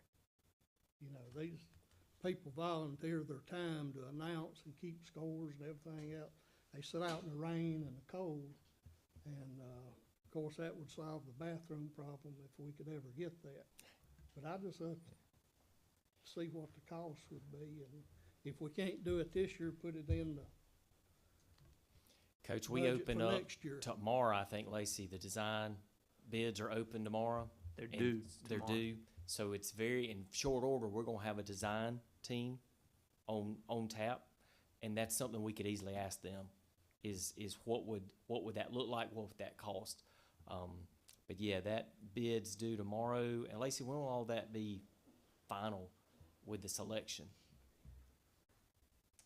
So the bids are due tomorrow. We'll open the bid, then we will interview the top 3 firms. We have a district-level committee that will interview the top 3 firms, ask questions that will be scored on a rubric, and then there's obviously a protest period. If you've ever procured anything, it's not that simple. It takes some time, but tomorrow is when the bids are due. So if they hadn't submitted a bid by tomorrow at 2 p.m., they're not interested and they won't be able to be scored. But along those lines, Mr. Skinner, we have historically looked, not in depth, but I have had that conversation prior to with an architect, specifically individual, like one at baseball, one at softball, so 4 individual structures for like a press box, not with a restroom or a concession stand. I haven't gone that far. One of the biggest concerns is being wind rated and the type of anchor that you got to have in the concrete to make sure that it is wind rated. Because if you also remember, some of those baseball and softball areas are where we get hit hardest when we have winds. So that we have had that discussion in the past, but never super in depth. So we will definitely do that when we get this architecture firm on hand. I just thought if we could build one between softball and baseball, it could serve both for the press box, for softball and baseball, and then have the restroom and concession stand under it, maybe. to Yeah. Cover it all. I mean, we can definitely look at it. I will tell you that the sewer, the easiest place to gain sewer is gonna be trenching straight down between the third base and first base dugout of softball. That's how you gonna get to sewer. And so, obviously, there's longer ways, but that's the shortest route. But we've got an architect, they're smarter than I am, so we'll definitely investigate that portion. The last one on that page that's new is activity bus and fleet vehicle maintenance repairs. Y'all, I'm not sure if I've ever shared this with y'all or not, but you know that tires on a bus age out. It doesn't matter about how many miles they have on them. They age out. So I know there was a terrible tragedy that happened on I-77 several months back, and it was not due to a tire. It was a tire ruptured, okay? And that's what caused the accident. Not say that the tires were out of age. I don't know that. But one of the things that our Director of Transportation, Mr. Martin, has done is he's started every time we send a bus to the shop for inspection, we check those tires. And sometimes, guys, those tires look almost brand new. Bet you they don't have 40,000 miles on them, maybe even 30. But if they're out of date, they must be changed. And a set of bus tires, not cheap. But those are things that we can move out of the transportation budget and put into the capital budget, and that's what you see here, is the opportunity for us to do that. And that's why we decided to make that move and add some money there to the capital plan. The next page, safety equipment, that's just various things that may break. We know, obviously, we have weapons detection that is going. It's going really well, but those are items that we must just put earmarked a little bit of money there for safety equipment as needed. The next thing that's changed, and then obviously we'll get through this and you can have your opportunity for questions, but the next things that has changed is all the way to Holly Springs. If you go to Holly Springs, Motlow, after several discussions with Mr. Neely, and Mr. Neely is very organized, a lot like me, Mr. Loso, maybe even OCD. You know, he's very organized. He was like, hey, Mr. Crow, I love what's on your list. Can I add a couple more? I'm like, yeah, let me hear them. But he's in the building every day, okay? These teachers, these principals, they're in the building every day in spaces that myself or Mr. Allison may not ever go. So, some items that we've added there, that one older hallway at Holly Springs Motlow, he mentioned some countertops in the classrooms and in the restrooms because they have restrooms in the classroom. So we're going to add that area. And then one of the things is for his custodians, there's not really a concrete pathway to the dumpsters out of one door right there by the restrooms at the cafeteria. And he was like, can we add that? I'm like, yeah, I think we can do that. Shorter walk, probably can't keep them out of the rain, but we can make it a shorter walk and much easier, especially with those rolling trash cans. So those are some things that he's added. It's funny, he sent me his list, and as you look at the second page, which is our 3 to 5 year plan, everything that was on his list, futuristic, was already on mine. So it was kind of neat that we thought alike. And if you remember, I did not make any changes to this. So this is the 3 year, this is the extended plan, that second sheet, standalone sheet that I gave you. We did not make any changes to that currently. And like I told you, feels like it was just yesterday, but I guess last month, each time we have this, I will highlight anything like I just did, okay? You will highlight it. You will know that it is there. If I remove anything, I will tell you that I removed it too. After much conversation with the principal, Mr. Allison, another district staff member, if we remove something, I will tell you that as well, okay? So this is the updates for this quote-unquote second reading of the yearly capital plan, as well as the 3 to 5 year capital improvement plan. So questions? I have a question. On the 3-year plan, it has a new greenhouse at Landrum High School. Is there a plan, or do they already have they gotten recently a greenhouse at Landrum Middle? I know they're very involved in agriculture and the kids are all into it. They do have some, obviously some farm animals and some things. This would be a small scale greenhouse, if so, one that for Landrum Middle that you're speaking of. The one that I'm talking about at Landrum High School would be significant. It would be something that we would have to have approved by OSF, not a portable standalone type greenhouse. This would be something that we would have to. But is there something in the works for Landrum Middle School with greenhouse? There is not, no Okay. ma'am. I was just curious because they're so. Now they're building that koi pond. They've got some raised beds, and the Cliffs folks have worked heavily with Amy, but they don't have a greenhouse structure. That sounds like a perfect thing for the Cliffs of Glassy to provide for Landrum We Middle. have pushed and pushed with our principals, and they've been so gracious to us. I know they're helping Emmett Elementary with some things, and I know Matt Davis at Chapman has reached out. I tried to get them here tonight, but they have a meeting. They tried to get me to their meeting in June, but guess when that is? June 9th. We will get them in front of y'all at some point, because I can't tell you the kindness and generosity they've extended to our entire community. And it's just, they've been a blessing. Speaking to that, I know they were responsible for the Rhythm of Joy ball. Could we like get a card and all sign? We did. Okay. We did. That was the one in the room? Yes. Gotcha. Yep. Okay. Yep. Yep. All right. Already mailed. Thank you. I just have one quick question, one other question, just for a point of clarification for me. And so in the Landrum High School and Chapman High School, it has all of the athletic upgrades and everything, and then in the last one it says athletic department capital needs, and it's another line. So is that additional to the scoreboard upgrades and the other thing that's already laid out in both of those It's high trying to schools? get, yes ma'am, it is additional, and it's trying to get them for things where they can purchase equipment, because you know we have to be real careful. Like, capital can help us a lot. So as we try to be creative, as funding is tight in the operational budget, we've tried to shift that to the schools with capital, because they keep telling us it's so hard to raise money.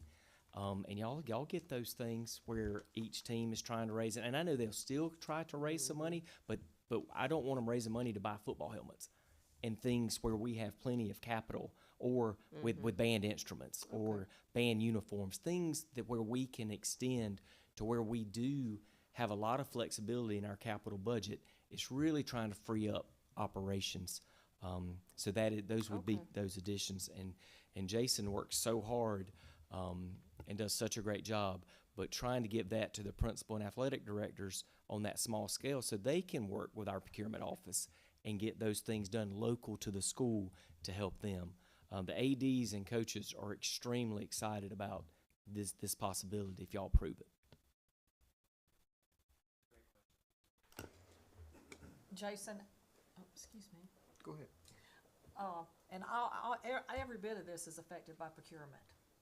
So it's, like he said earlier, you know, and I think I said this last time, but I am so thankful for the procurement officer.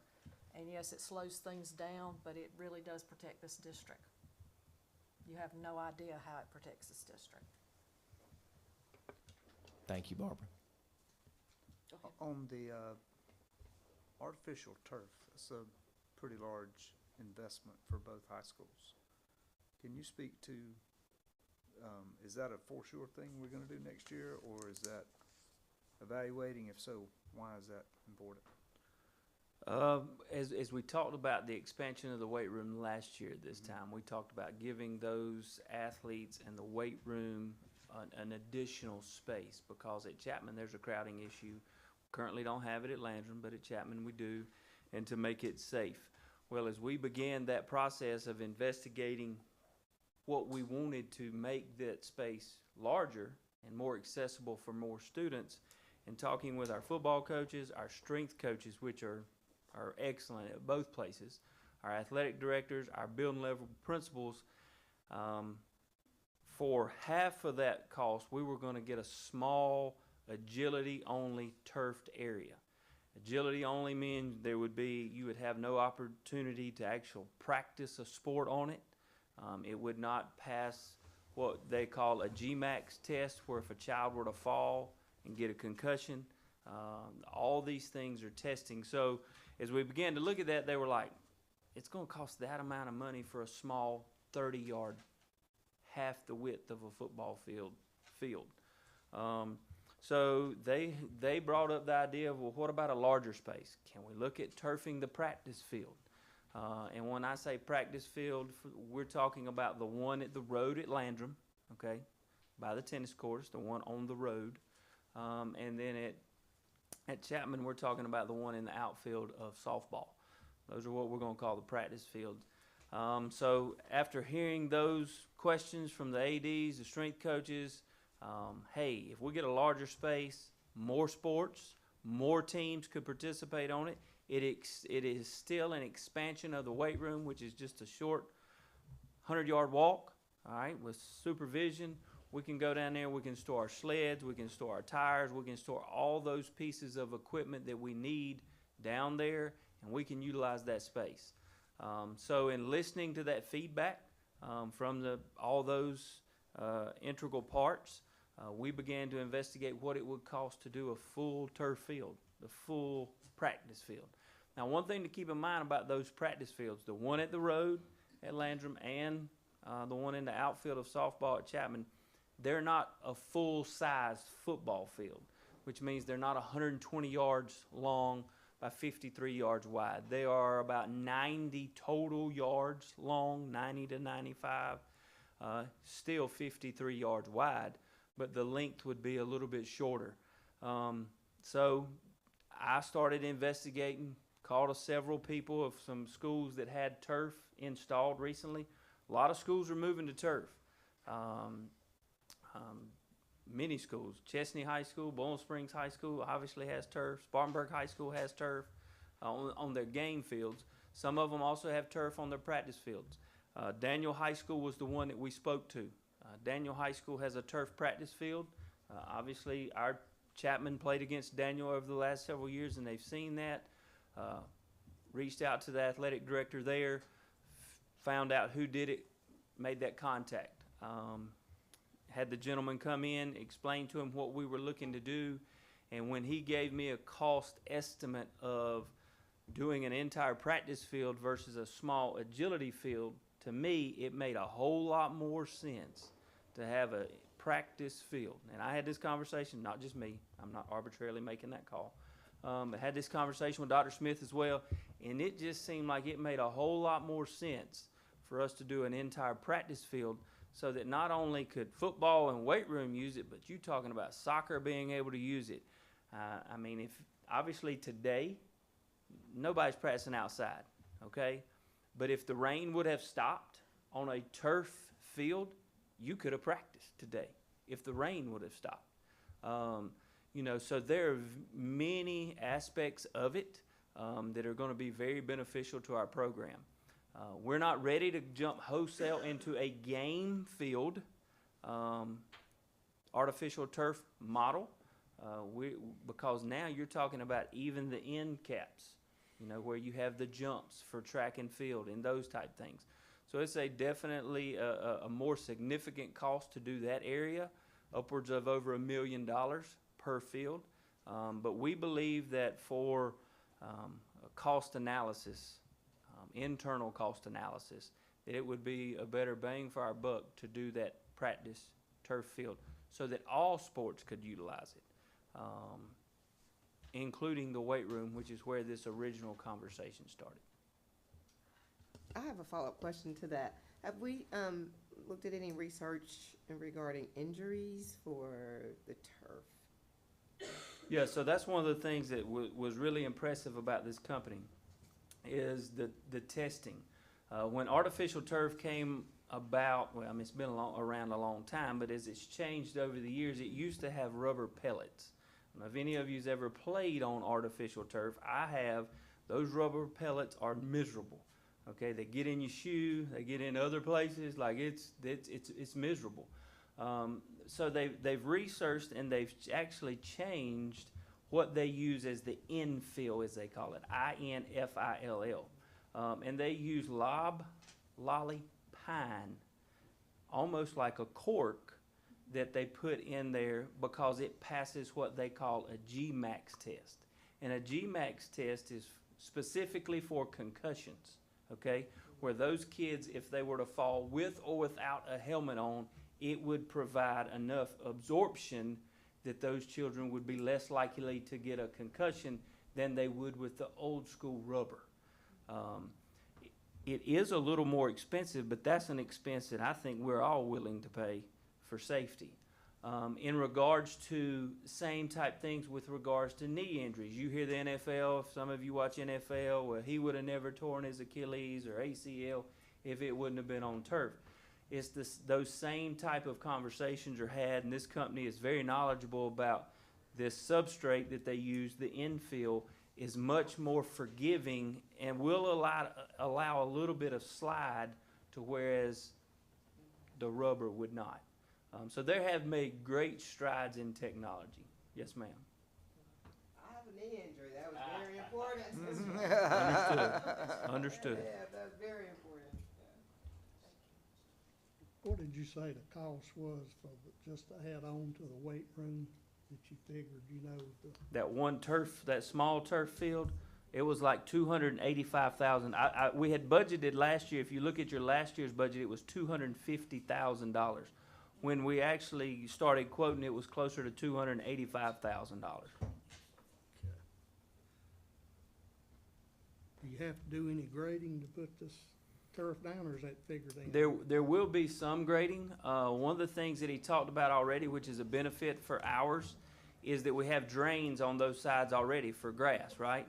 Is that once you level it and you begin with your pre-surface, like pea gravel, you would put those drainage lines and they would hook right into those drains. So it would be very, very minimal grading. But again, a project this side would have to be handled by an architect. It would have to be approved by OSF as well. This is not something that we can just decide, hey, we're going to do this and go out there and allow people to do it.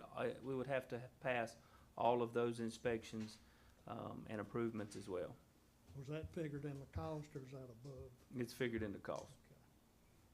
Uh, Now remember, these are only what? Estimates. These are estimates. So things may change and may be cheaper, may be more expensive. I always try to over budget, so that we can come in under budget in the end game. That sounded better, didn't it, Dr. Smith? So I think you said we had, what, just over 6 million in capital? Roughly. If I, that's Just- pulling on just memory. roughly. And you're gonna spend 6 million this year? Is That's that the without plan? getting our new 8% money that we'll get in the fall. And how much will that be? You got any idea, roughly? How much? So the last 2 years, so in 23, 22, I looked at this today, in 22, 23, our fall proceeds were 4.2. 23, 24, it was like 5.3, 5.5, I can't remember now. So it fluctuate a little bit. It's not a guaranteed, you're gonna get that amount every single time. Well, I just wondered if we had 6 million, we're gonna spend 6 million, how much would we have for the next year? That was my concern. I would guess roughly another $4.5 million. And if I could spend $6 million, we'd be in business. You'd have to have some big projects to do it. Or several other people. One of the things that I'm gonna, so you guys asked for this, we're not gonna discuss this really, this is just, you got it in your board packet, but I'm gonna hand it to you. This is what we've spent so far. Now notice the date was last week, okay? So if something has cleared or been approved to purchase in the last couple of days, it would not be on here. What is it called? But I wanted you to have this. Jason, while you're walking, what is the turnaround time approximately when you're dealing with OSF? They've gotten a lot better. I just wanted the board to understand that everything they're doing, it's based on when you're procurement, you're dealing with so many different people and it's got to go through, so it's a slow process. Turnaround time is not just overnight. by Yeah, so any means. OSF doesn't really have any, and procurement don't necessarily match or go No, together, no. but it is a process that you have to, and that's why working with our architect is key, because the architect handles a lot of the information that is applied to with OSF. I can't, and this might be a Lacey question, does it have to go through procurement and everything before it goes to OSF, or is it reverse? When does it have to go to OSF for the final, because they have to approve it, correct? It depends on what it is. But Mhm.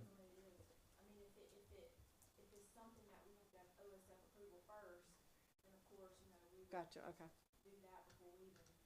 Gotcha, okay. Yeah, before you even start the process, okay.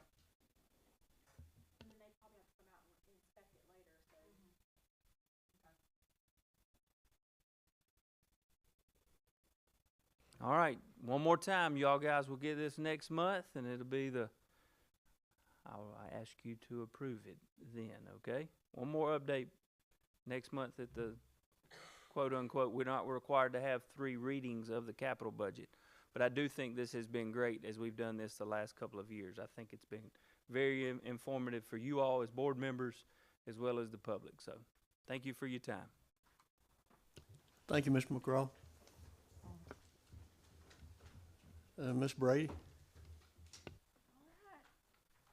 Thank you, Mr. Chairman. Last but not least, so my update tonight is going to be very brief. I will say, I'm going to get into this in just a second, but just kind of to summarize, there are no dollar differences between the first and second reading that's presented to you tonight. And I'm going to get into here shortly of why there are no differences, what we're waiting on, and what we can expect before we head into the third reading. So I did print out the second reading for you to refer to. Again, I'm not going to dive into this packet because it is pretty much the same. thing that you received in your first reading notebook, but I would expect third reading to be significantly different. So again, there is no change in revenue and expenditures in the second reading. This budget, the second reading, is still based on the House Ways and Means budget projections. We have not received our final local projections, so I don't know that the local projections are going to change all that much, but we are awaiting some stuff from the local tax office and our allocations for April, I believe. And then there's been a lot of talk at the Senate and the House, but we have not received those projections from the Department of Education. So I didn't want to throw stuff in here that we're just really unsure of at this time. So we would expect, or we hope that the Department of Education will send out some revised projections based on the House 2 version of the appropriations budget. If you've been following this budget process, you know that they are about to go in a conference committee, and they will start, they voted 3 from the House and 3 from the Senate, and they'll go in and they'll work out the differences, and I believe it's going to be about the end of May before they have their first meeting. So it'll be beginning of June, mid-June, before they pass their final budget. Kind of going over, I kind of want to talk a little bit about what we are mandated to give from the state versus what we give in addition to. So the state mandates that we provide a step increase. This is included in their appropriations budget every single year, that we have to provide a step increase to all certified teaching staff. And on average, that step is about 1.5% increase. We are required to cover all health insurance costs. Originally, when we had the House Ways and Means projections, there was no employer cost. However, in House 2 and House Senate, they have taken away the employee cost. That was going to cost the employee about $445 additional a year, and they have placed that back on the employer at a 4.6% increase that will begin January 1 of 2026. Now, they do provide some additional funding, so again, we're still waiting on those projections to see how much that will be covered for our district. We are also required to contribute to the South Carolina State Retirement System at a state mandated rate for all employees. That percentage has not changed the past couple of fiscal years, and it is not scheduled to change for FY 25-26, but it is right under 25% of every employee's salary. We are also required to provide a bus driver raise based on the state's pay scale increase, and we are required to pay teachers at least the amount set by the state minimum salary schedule. So what do those state-mandated District 1 costs look like? A step increase for all of our teaching staff, including the fringe, is a little over $500,000. If you remember, in FY 24-25, there was an 11.8% health insurance increase that began January 1st, 2025. So we will have to recognize the second part of that in FY 25-26. That is estimated about $350,000. Again, there was no increase in the first and second reading, as you will see in expenditures for the state health insurance, but that will be included in the third reading, and that cost is just right around $150,000 for the district, in addition to the $350,000 for FY 25-26. And again, there is no increase to the South Carolina State Retirement Contribution Rate for FY 25-26. Other increases, all teachers will receive an additional $1,500. This is in alignment with all Spartanburg County school districts, and that cost, including benefits, is just a little over $800,000. We also included is a step increase with for all other employees, and that cost with benefits is about $225,000. An average step increase for all our employees is again up 1.5%. And then we've included an additional 2% increase for benefit, and that cost with benefits is about $300,000. And so what you see is the step increase plus that $1,500 is about a total increase for teachers, and the step increase plus a 2% is a 3.5% increase for all other employees. So we are increasing salaries across the board 3.5% for both teachers and all other staff. Also included in this budget, the past couple years, we've come to you asking to provide a Christmas appreciation to all employees. We have rolled that up into this budget, and about the full cost of that, based on last year's numbers, is about $110,000. Some other district increases that are included in the first and second reading. We have some final cost absorptions for ESSER. Currently, we're absorbing that cost in the general fund. It's about $175,000. We do receive some money from the state to offset the cost of the assessment piece of this, so that amount could change a little bit as we get final quotes from the vendor. We are absorbing Apex. We used our ESSER funds to pay for that for the past few fiscal years, and that is our virtual platform that our high schools use. We also have Simple Discipline, about $15,000. In the middle of the year, we asked you to provide funding for the weapons detections at the middle schools, and we rolled that up about $226,000. We've got some increased tuition costs, which is your tuition for the alternative school, McCarthy Tesler, and those increased tuition costs are about $100,000. You will see in here that we've got costs, we've got revenue and expenditures related to our District 7 satellite program at Landrum High School. So there is a revenue line item in there for just right at $193,000, and there's an expenditure line item for $193,000. So that's an in and out cost. But it does raise our expenses, and it's part of the change. We do have some changes in federal and state funding with Title I, CERDEP, CATE, Medicaid. I will point out that the CERDEP, the CATE, and the Medicaid, that funding is not based on salary and fringe, although we do use a lot of that money to offset our salary and fringe. So as our salary and fringe increases, then the general fund has to absorb those costs, and so we have to bring some of that back to the general fund to cover. We also have some changes in transportation, which includes their salary increase mandated by the state, as well as some additional hours. That's about $250,000. And then we have some other changes that are just some changes in some other purchase services, as well as supplies, at a little less than $141,000.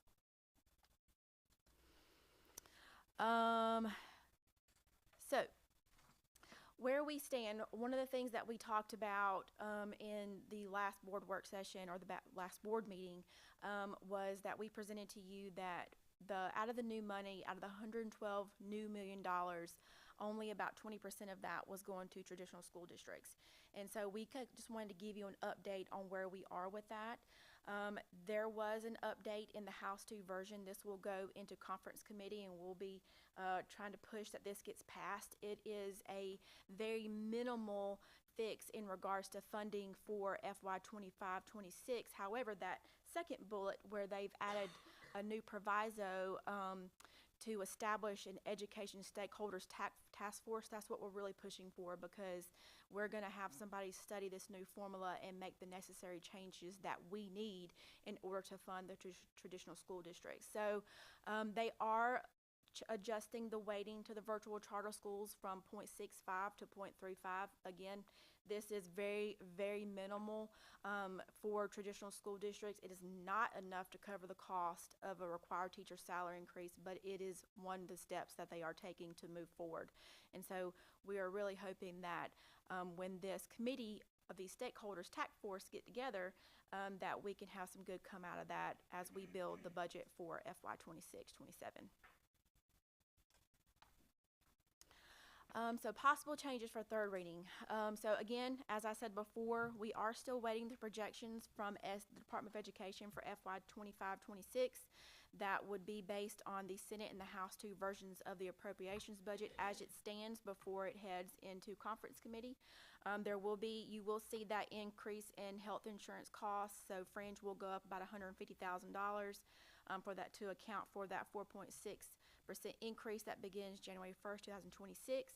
And through some other strategic staffing adjustments that we have been working on internally, and some other things, we're looking at least another $500,000 in possible savings to bring that pretty hefty bad budget down as far as we can when we have to hit fund And I balance. just want the board to know, obviously, never do we want to bring an unbalanced budget to you, and especially not 1.2 million short. As I shared with you, this happened all over the state of South Carolina. But, you know, we don't just say that and give ourselves a cop-out and just quit. We've been looking for every way we can reduce that. So I've charged my team to look for every dollar. You probably are aware that contracts were due May 10th. So last week, and this happens every year, you're going to get a handful of resignations that we didn't know about. Obviously, we like to know about them sooner, but sometimes you get them late. With every one of those that were turned in, right now we were able to find 4, maybe 5 FTEs, full-time teachers or positions that we're going to be able to absorb and not negatively impact class size. Because class size is my Alamo. Everybody in education, you got to know your North Star. Well, mine is class size. And that'll be the last thing we ever impact while I'm your superintendent. A lot of things will go before that ever happens. But fortunately, we were able to look with our team, and our principals have done a great job. And we've done a wonderful job this year of doing professional development of our principals. And I've really stressed to them the value of the dollar. It's the taxpayer dollar. And we really need, and our theme for the second semester has been wasted time. And what do I mean by that? Wasted time in instruction. I've got our principals combing our master schedule, looking for why are we going in the hall 8 minutes here? The school's not school's not 600,000 square feet. It doesn't take 8 minutes. So trying to maximize our school day, and then also looking for personnel, make sure there's no wasted time. Because there's always holes in an organization to where if you're not looking, you could possibly be more efficient. So when we had these resignations, the team and I gathered, and the first question I asked, and Jody can verify this, class size. That's the first question, because I'm not going to improve something that's going to negatively impact our class size. With all 5 of these positions, that is not the case. That is money that we can take off the top of the 1.2 million that we're short. And my prayer is we're coming down on this side, and I don't know another way to talk about it, so I'll do it my country way. We coming down from the 1.2 million up here, and I hope the state's coming up here, and I hope we meet somewhere in the middle. Do I think we're going to break even? No. Do I think we can get close? If the state will give us some money that we're due, I think we can.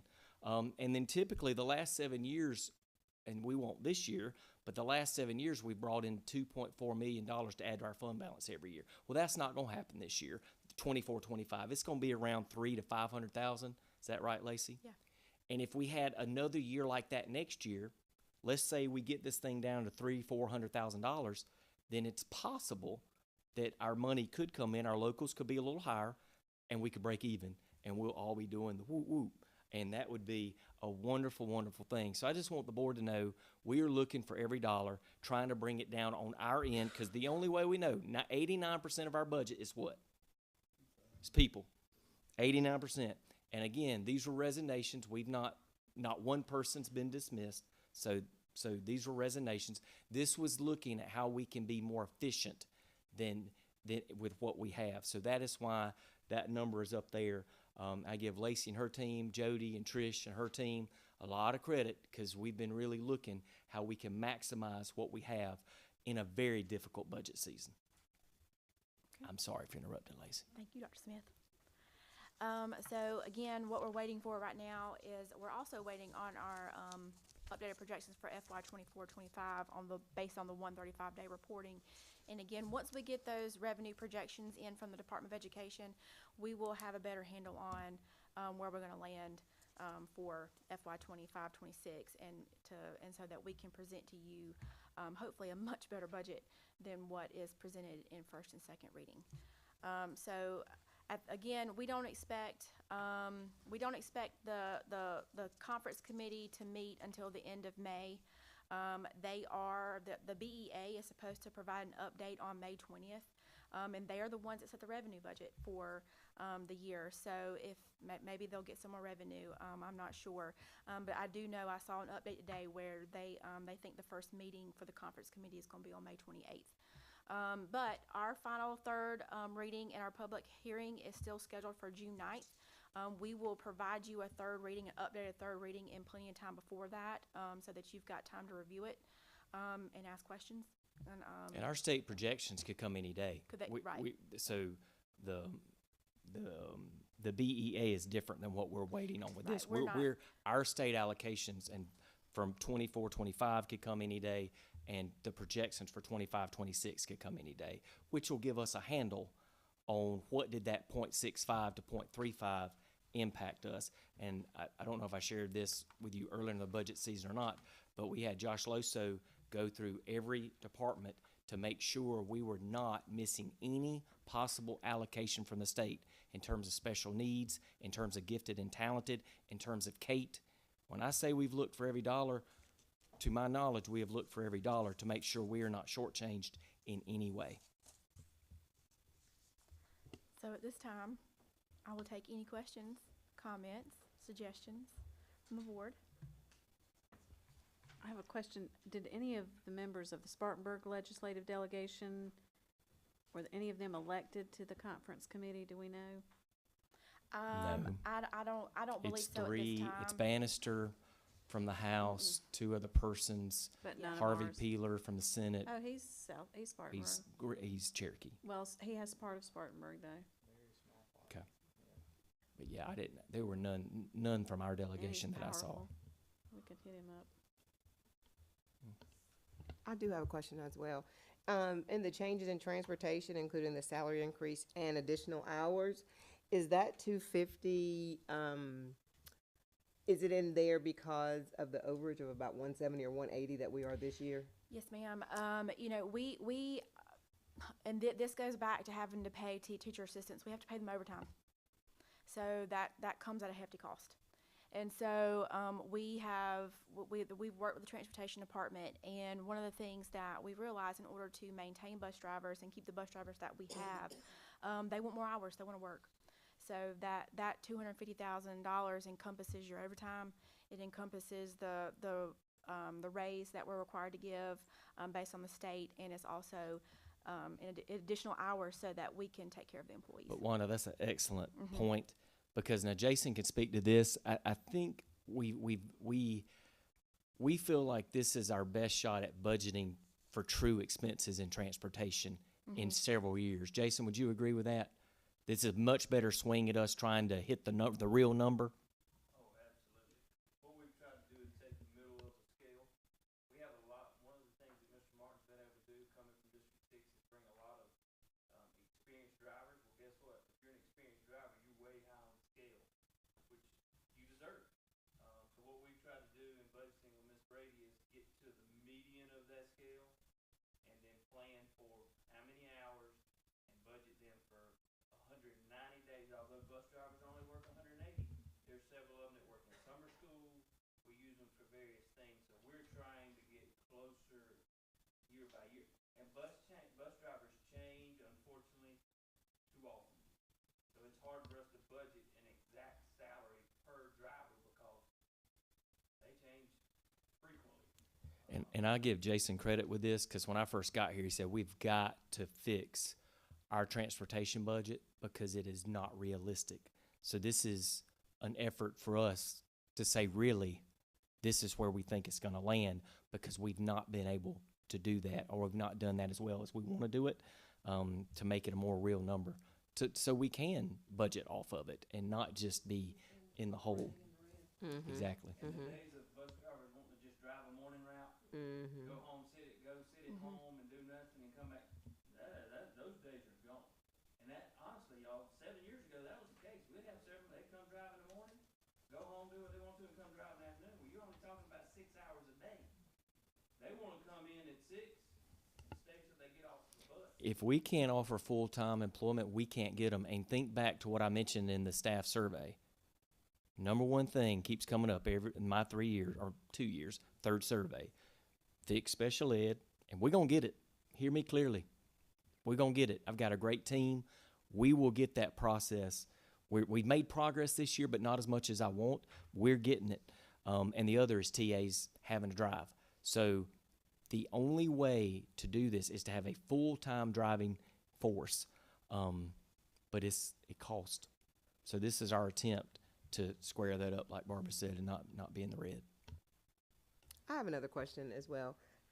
Is there any possibility we can, or any opportunity to renegotiate this Kelly Services contract where they help us out a little bit with the services that? Good question, Londa. Speak to that, Lacey, about how much we pay them. I think that's a great question. I would say that Kelly Services doesn't cost you as much as you think it does, and I'm gonna tell you why. We have to budget to pay 34% on every dollar of salary. And so what that means is whatever I pay a substitute, I have to pay them. I have to budget to pay them 34%, which includes the employer FICA, it includes the retirement, and it includes a workers' comp.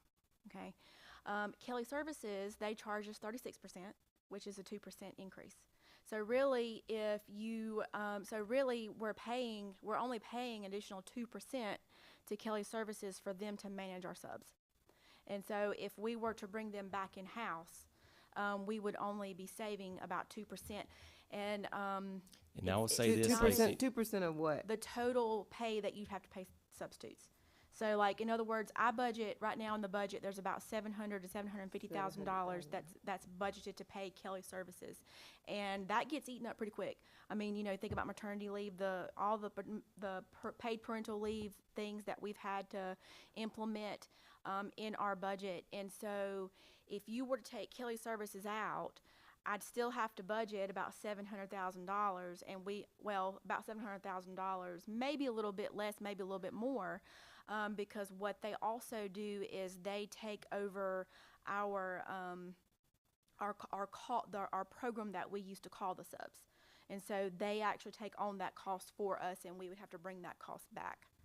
So it's kind of a tricky way. I would say I would argue that Kelly Services has done really phenomenal job for us as a district in getting our fill rates up, but it doesn't cost as much as you think it does. And I think one might wonder, well, how do they make their money, right? If they're only charging us from a budgetary standpoint, if it's only costing me about 2% more for Kelly Services, well, they don't have to contribute to the South Carolina retirement system, where we're having to contribute almost 25%. They don't have to do that. Now, I do know that some of the perks of working for Kelly Services, if you work for them full time, if you're subbing every day, throughout the schools, you are eligible for like 401k and things like that. But it's not going to be 25. They're not going to contribute 25%. So that's kind of how they make their money. But if we were to bring them back on our payroll, we would have to budget to pay the South Carolina retirement. And I want to point this out because this is a great discussion. We don't have anybody at the district office dealing with subs now. It is totally contracted out. So there's nobody up here. If we brought it back on, we're going to have to hire somebody, because you're going to have somebody go out and recruit subs. Because when I got here, remember the staff survey, that was the number one thing. And we had a 62% fill rate at the time of us doing it ourselves. Today, last year it was 89%. I check it every day. I'm going to say it's definitely above 90%. I'm going to say it's 92, 93% this year for fill rate. And I also keep seeing in our surveys, even though I didn't ask them this year because we asked them last year, didn't want to beat a dead horse, they are still saying thank you to the board for them not to have to cover classes as much, because it was tough. I know Karen's talked to me about that a lot. Karen, share quickly, what were your thoughts? I mean, Karen sent me texts before saying, thank you, God, for Kelly Services. Not to put you on the spot, but what have you shared with me before? Things like a teacher getting sick late at night or early in the morning, and me not having to stop and call or try to call while I'm driving to work. And there was one particular day that she put it in and she was sick, and then it got filled very quickly that night. And the time that it takes is just huge. And assistant principals and principals would be filling from the school level those absences. So having Kelly take it off our hands for a relatively low cost to us, because we're going to be paying 0.34 no matter what. I just want everybody to understand that. We're going to pay 0.34 no matter what. So right now we're paying 0.36. So there may be some marginal savings, but it would come at a cost of You would have to hire a district person to run it and man it. We would have to have the APs and principals that go back on their plate.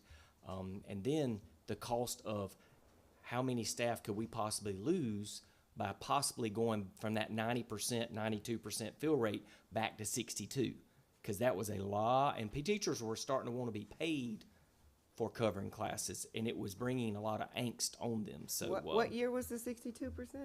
that was the 22, 23. well, it wasn't 21 or COVID. It was the first year I got here. It was, yeah, 23. Wasn't last year. 23, yeah. it was 22, 23. Mhm. May I ask a question? And this may have been addressed and I've forgotten. What kind of system or procedures are in place for vetting the Kelly Service people, employees who come and are responsible and have influence over young school children? Are they doing what are they fulfilling the lesson plans, or are they just a warm body? I'm not trying to be negative, just a warm body, keep an eye on the kids. Is the education, is the teaching indirectly able to continue? And if not, what is the procedures that's in place by the district to make sure that maybe some Kelly Service people are not what we want? Sure. And we don't want them to And come back. last year's great question, Gene. Last year we saw that on the survey to improve the quality of sub, and I can let Dr. B speak to this. She met with them this summer and told them we were not satisfied with all the quality of sub they were bringing us, and they've added some of our district training to their own onboarding process, and we've seen a better sub in the building this year. Karen's shaking her head. Karen, you agree with that? I absolutely agree. And if we ever have any concerns, all we have to do is reach out to Dr. Beeson and the people at Kelly Services. Kelly Services will address it, our personnel will address it, and bottom line is, if we don't want them in our building, we don't have to have them in our building. They can go on the no-fly list, but that doesn't happen a lot. But they've been very good. And Trish, you want to speak to that? Working with Kelly, you work with them the most. I do, and they are extremely responsive. I can send an email, I can make a phone call, and get a response immediately. Our principals do a phenomenal job as well of vetting and making sure that the subs are doing what they need them to do. And if at any point in time they find a sub that is not doing that, they are calling me immediately, and we're immediately getting those folk out of our building. And that's just the bottom line for us. If they're not doing what we need them to do, although we have a contract with Kelly, if the folk that they send us aren't doing what we need, those folk are not in our building. Well, I know that we're live streaming, that there's parents that are watching and listening, and some have asked that, and I didn't really know how to answer that. It's a fair So, question. It's, And these are folks still from our informative community. to them. So the sub pool hasn't changed. These are folks still from the greater District 1 community. It's just now we have a service, a third party, going to find and vet these people. And I'm telling you, the biggest draw for them, and this is what always was our struggle in being a district that handled this, is we only pay by the month. The weekly paycheck is an incentive to get out and sub. So that has been one of the benefits. I think it's the greatest benefit that Kelly, that they pay them weekly to do their work, and they've been very valuable to us. Yes, sir. They pay them weekly, and again, as I had mentioned before, the more they work, the more perks that that opens up to them. In other words, I know that when we signed this contract, Kelly Services indicated that an employee that works full time, they would be eligible for like a 401k. They get paid vacation time, things of that nature, depending on, of course, how much they work for Kelly Services and in our schools. So. May I say one more thing? One more thing in regards to the cost. One thing that we have to remember is one of the things that Kelly does in order to secure qualified subs for us is they pay them, if we have certified teachers, they're paying them their day rate. And when you think about that, that could be as much as $400 or $500 a day because of their certification.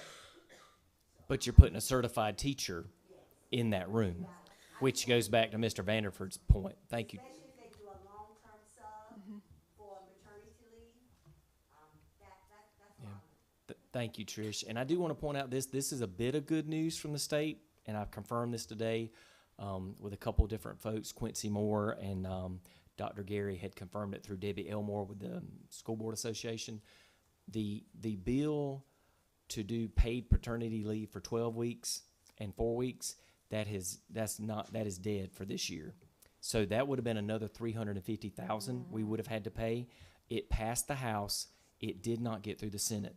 So we can celebrate that bill did not go through, because we didn't know about it. They said we weren't going to be a part of it until we were, one of those deals. But that did not advance the Senate.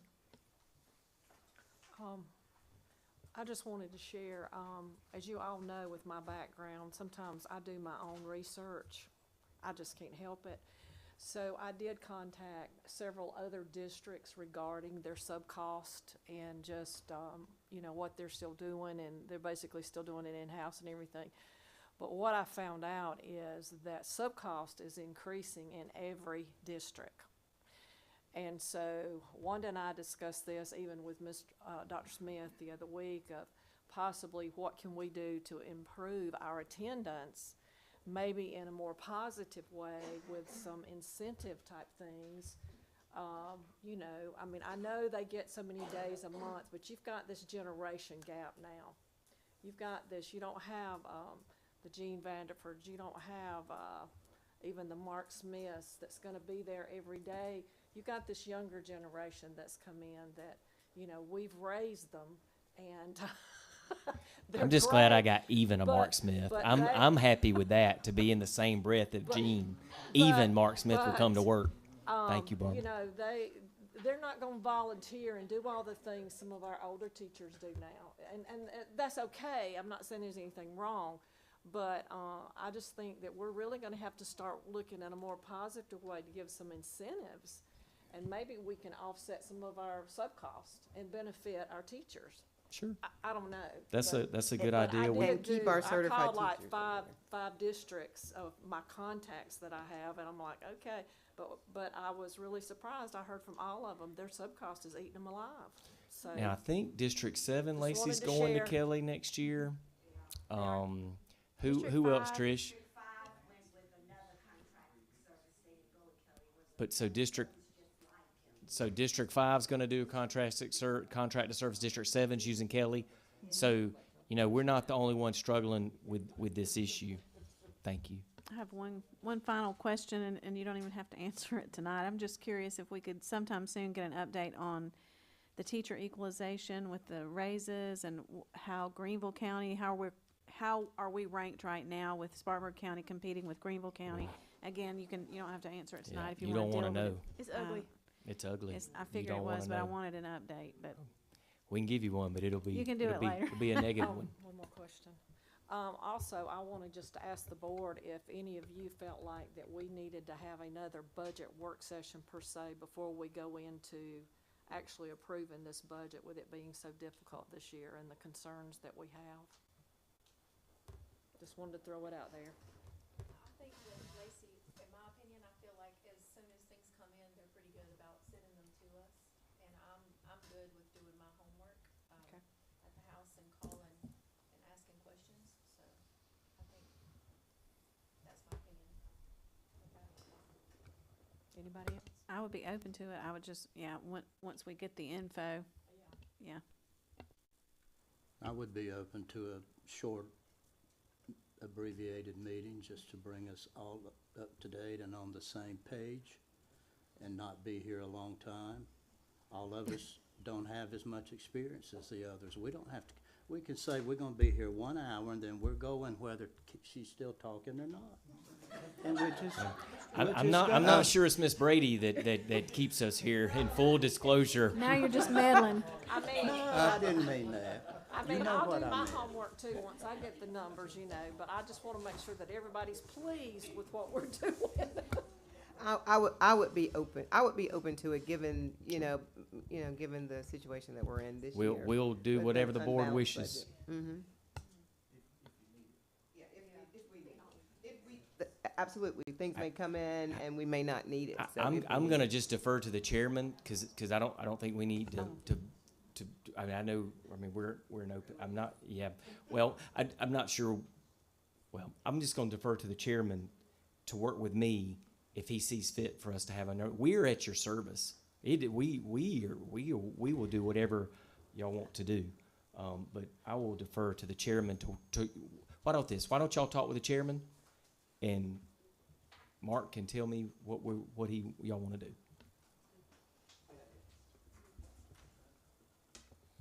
Well, I was just gonna say one more thing. It may be that because of the timing of when everything comes in, we may have to delay that final approval for another week or so, depending on how you're getting everything in, just to get us to that comfort zone.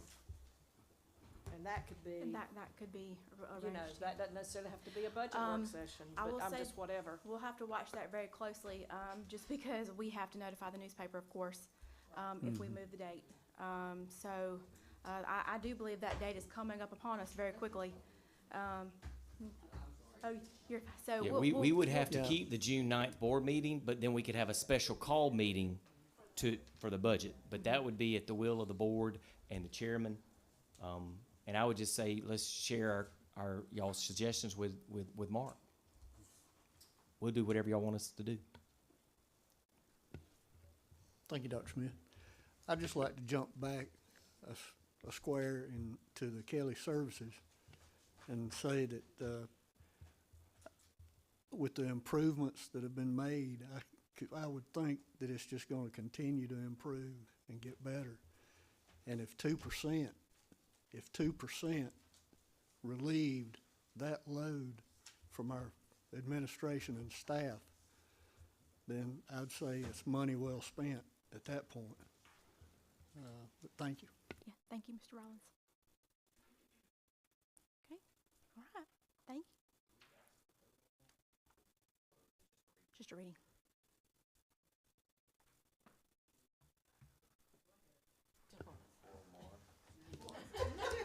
Thank you.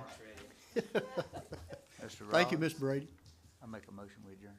We have a motion to I'll adjourn. second. Thank you, Ms. Holden. Thank you, Ms. McDowell. We have a second. Any discussion?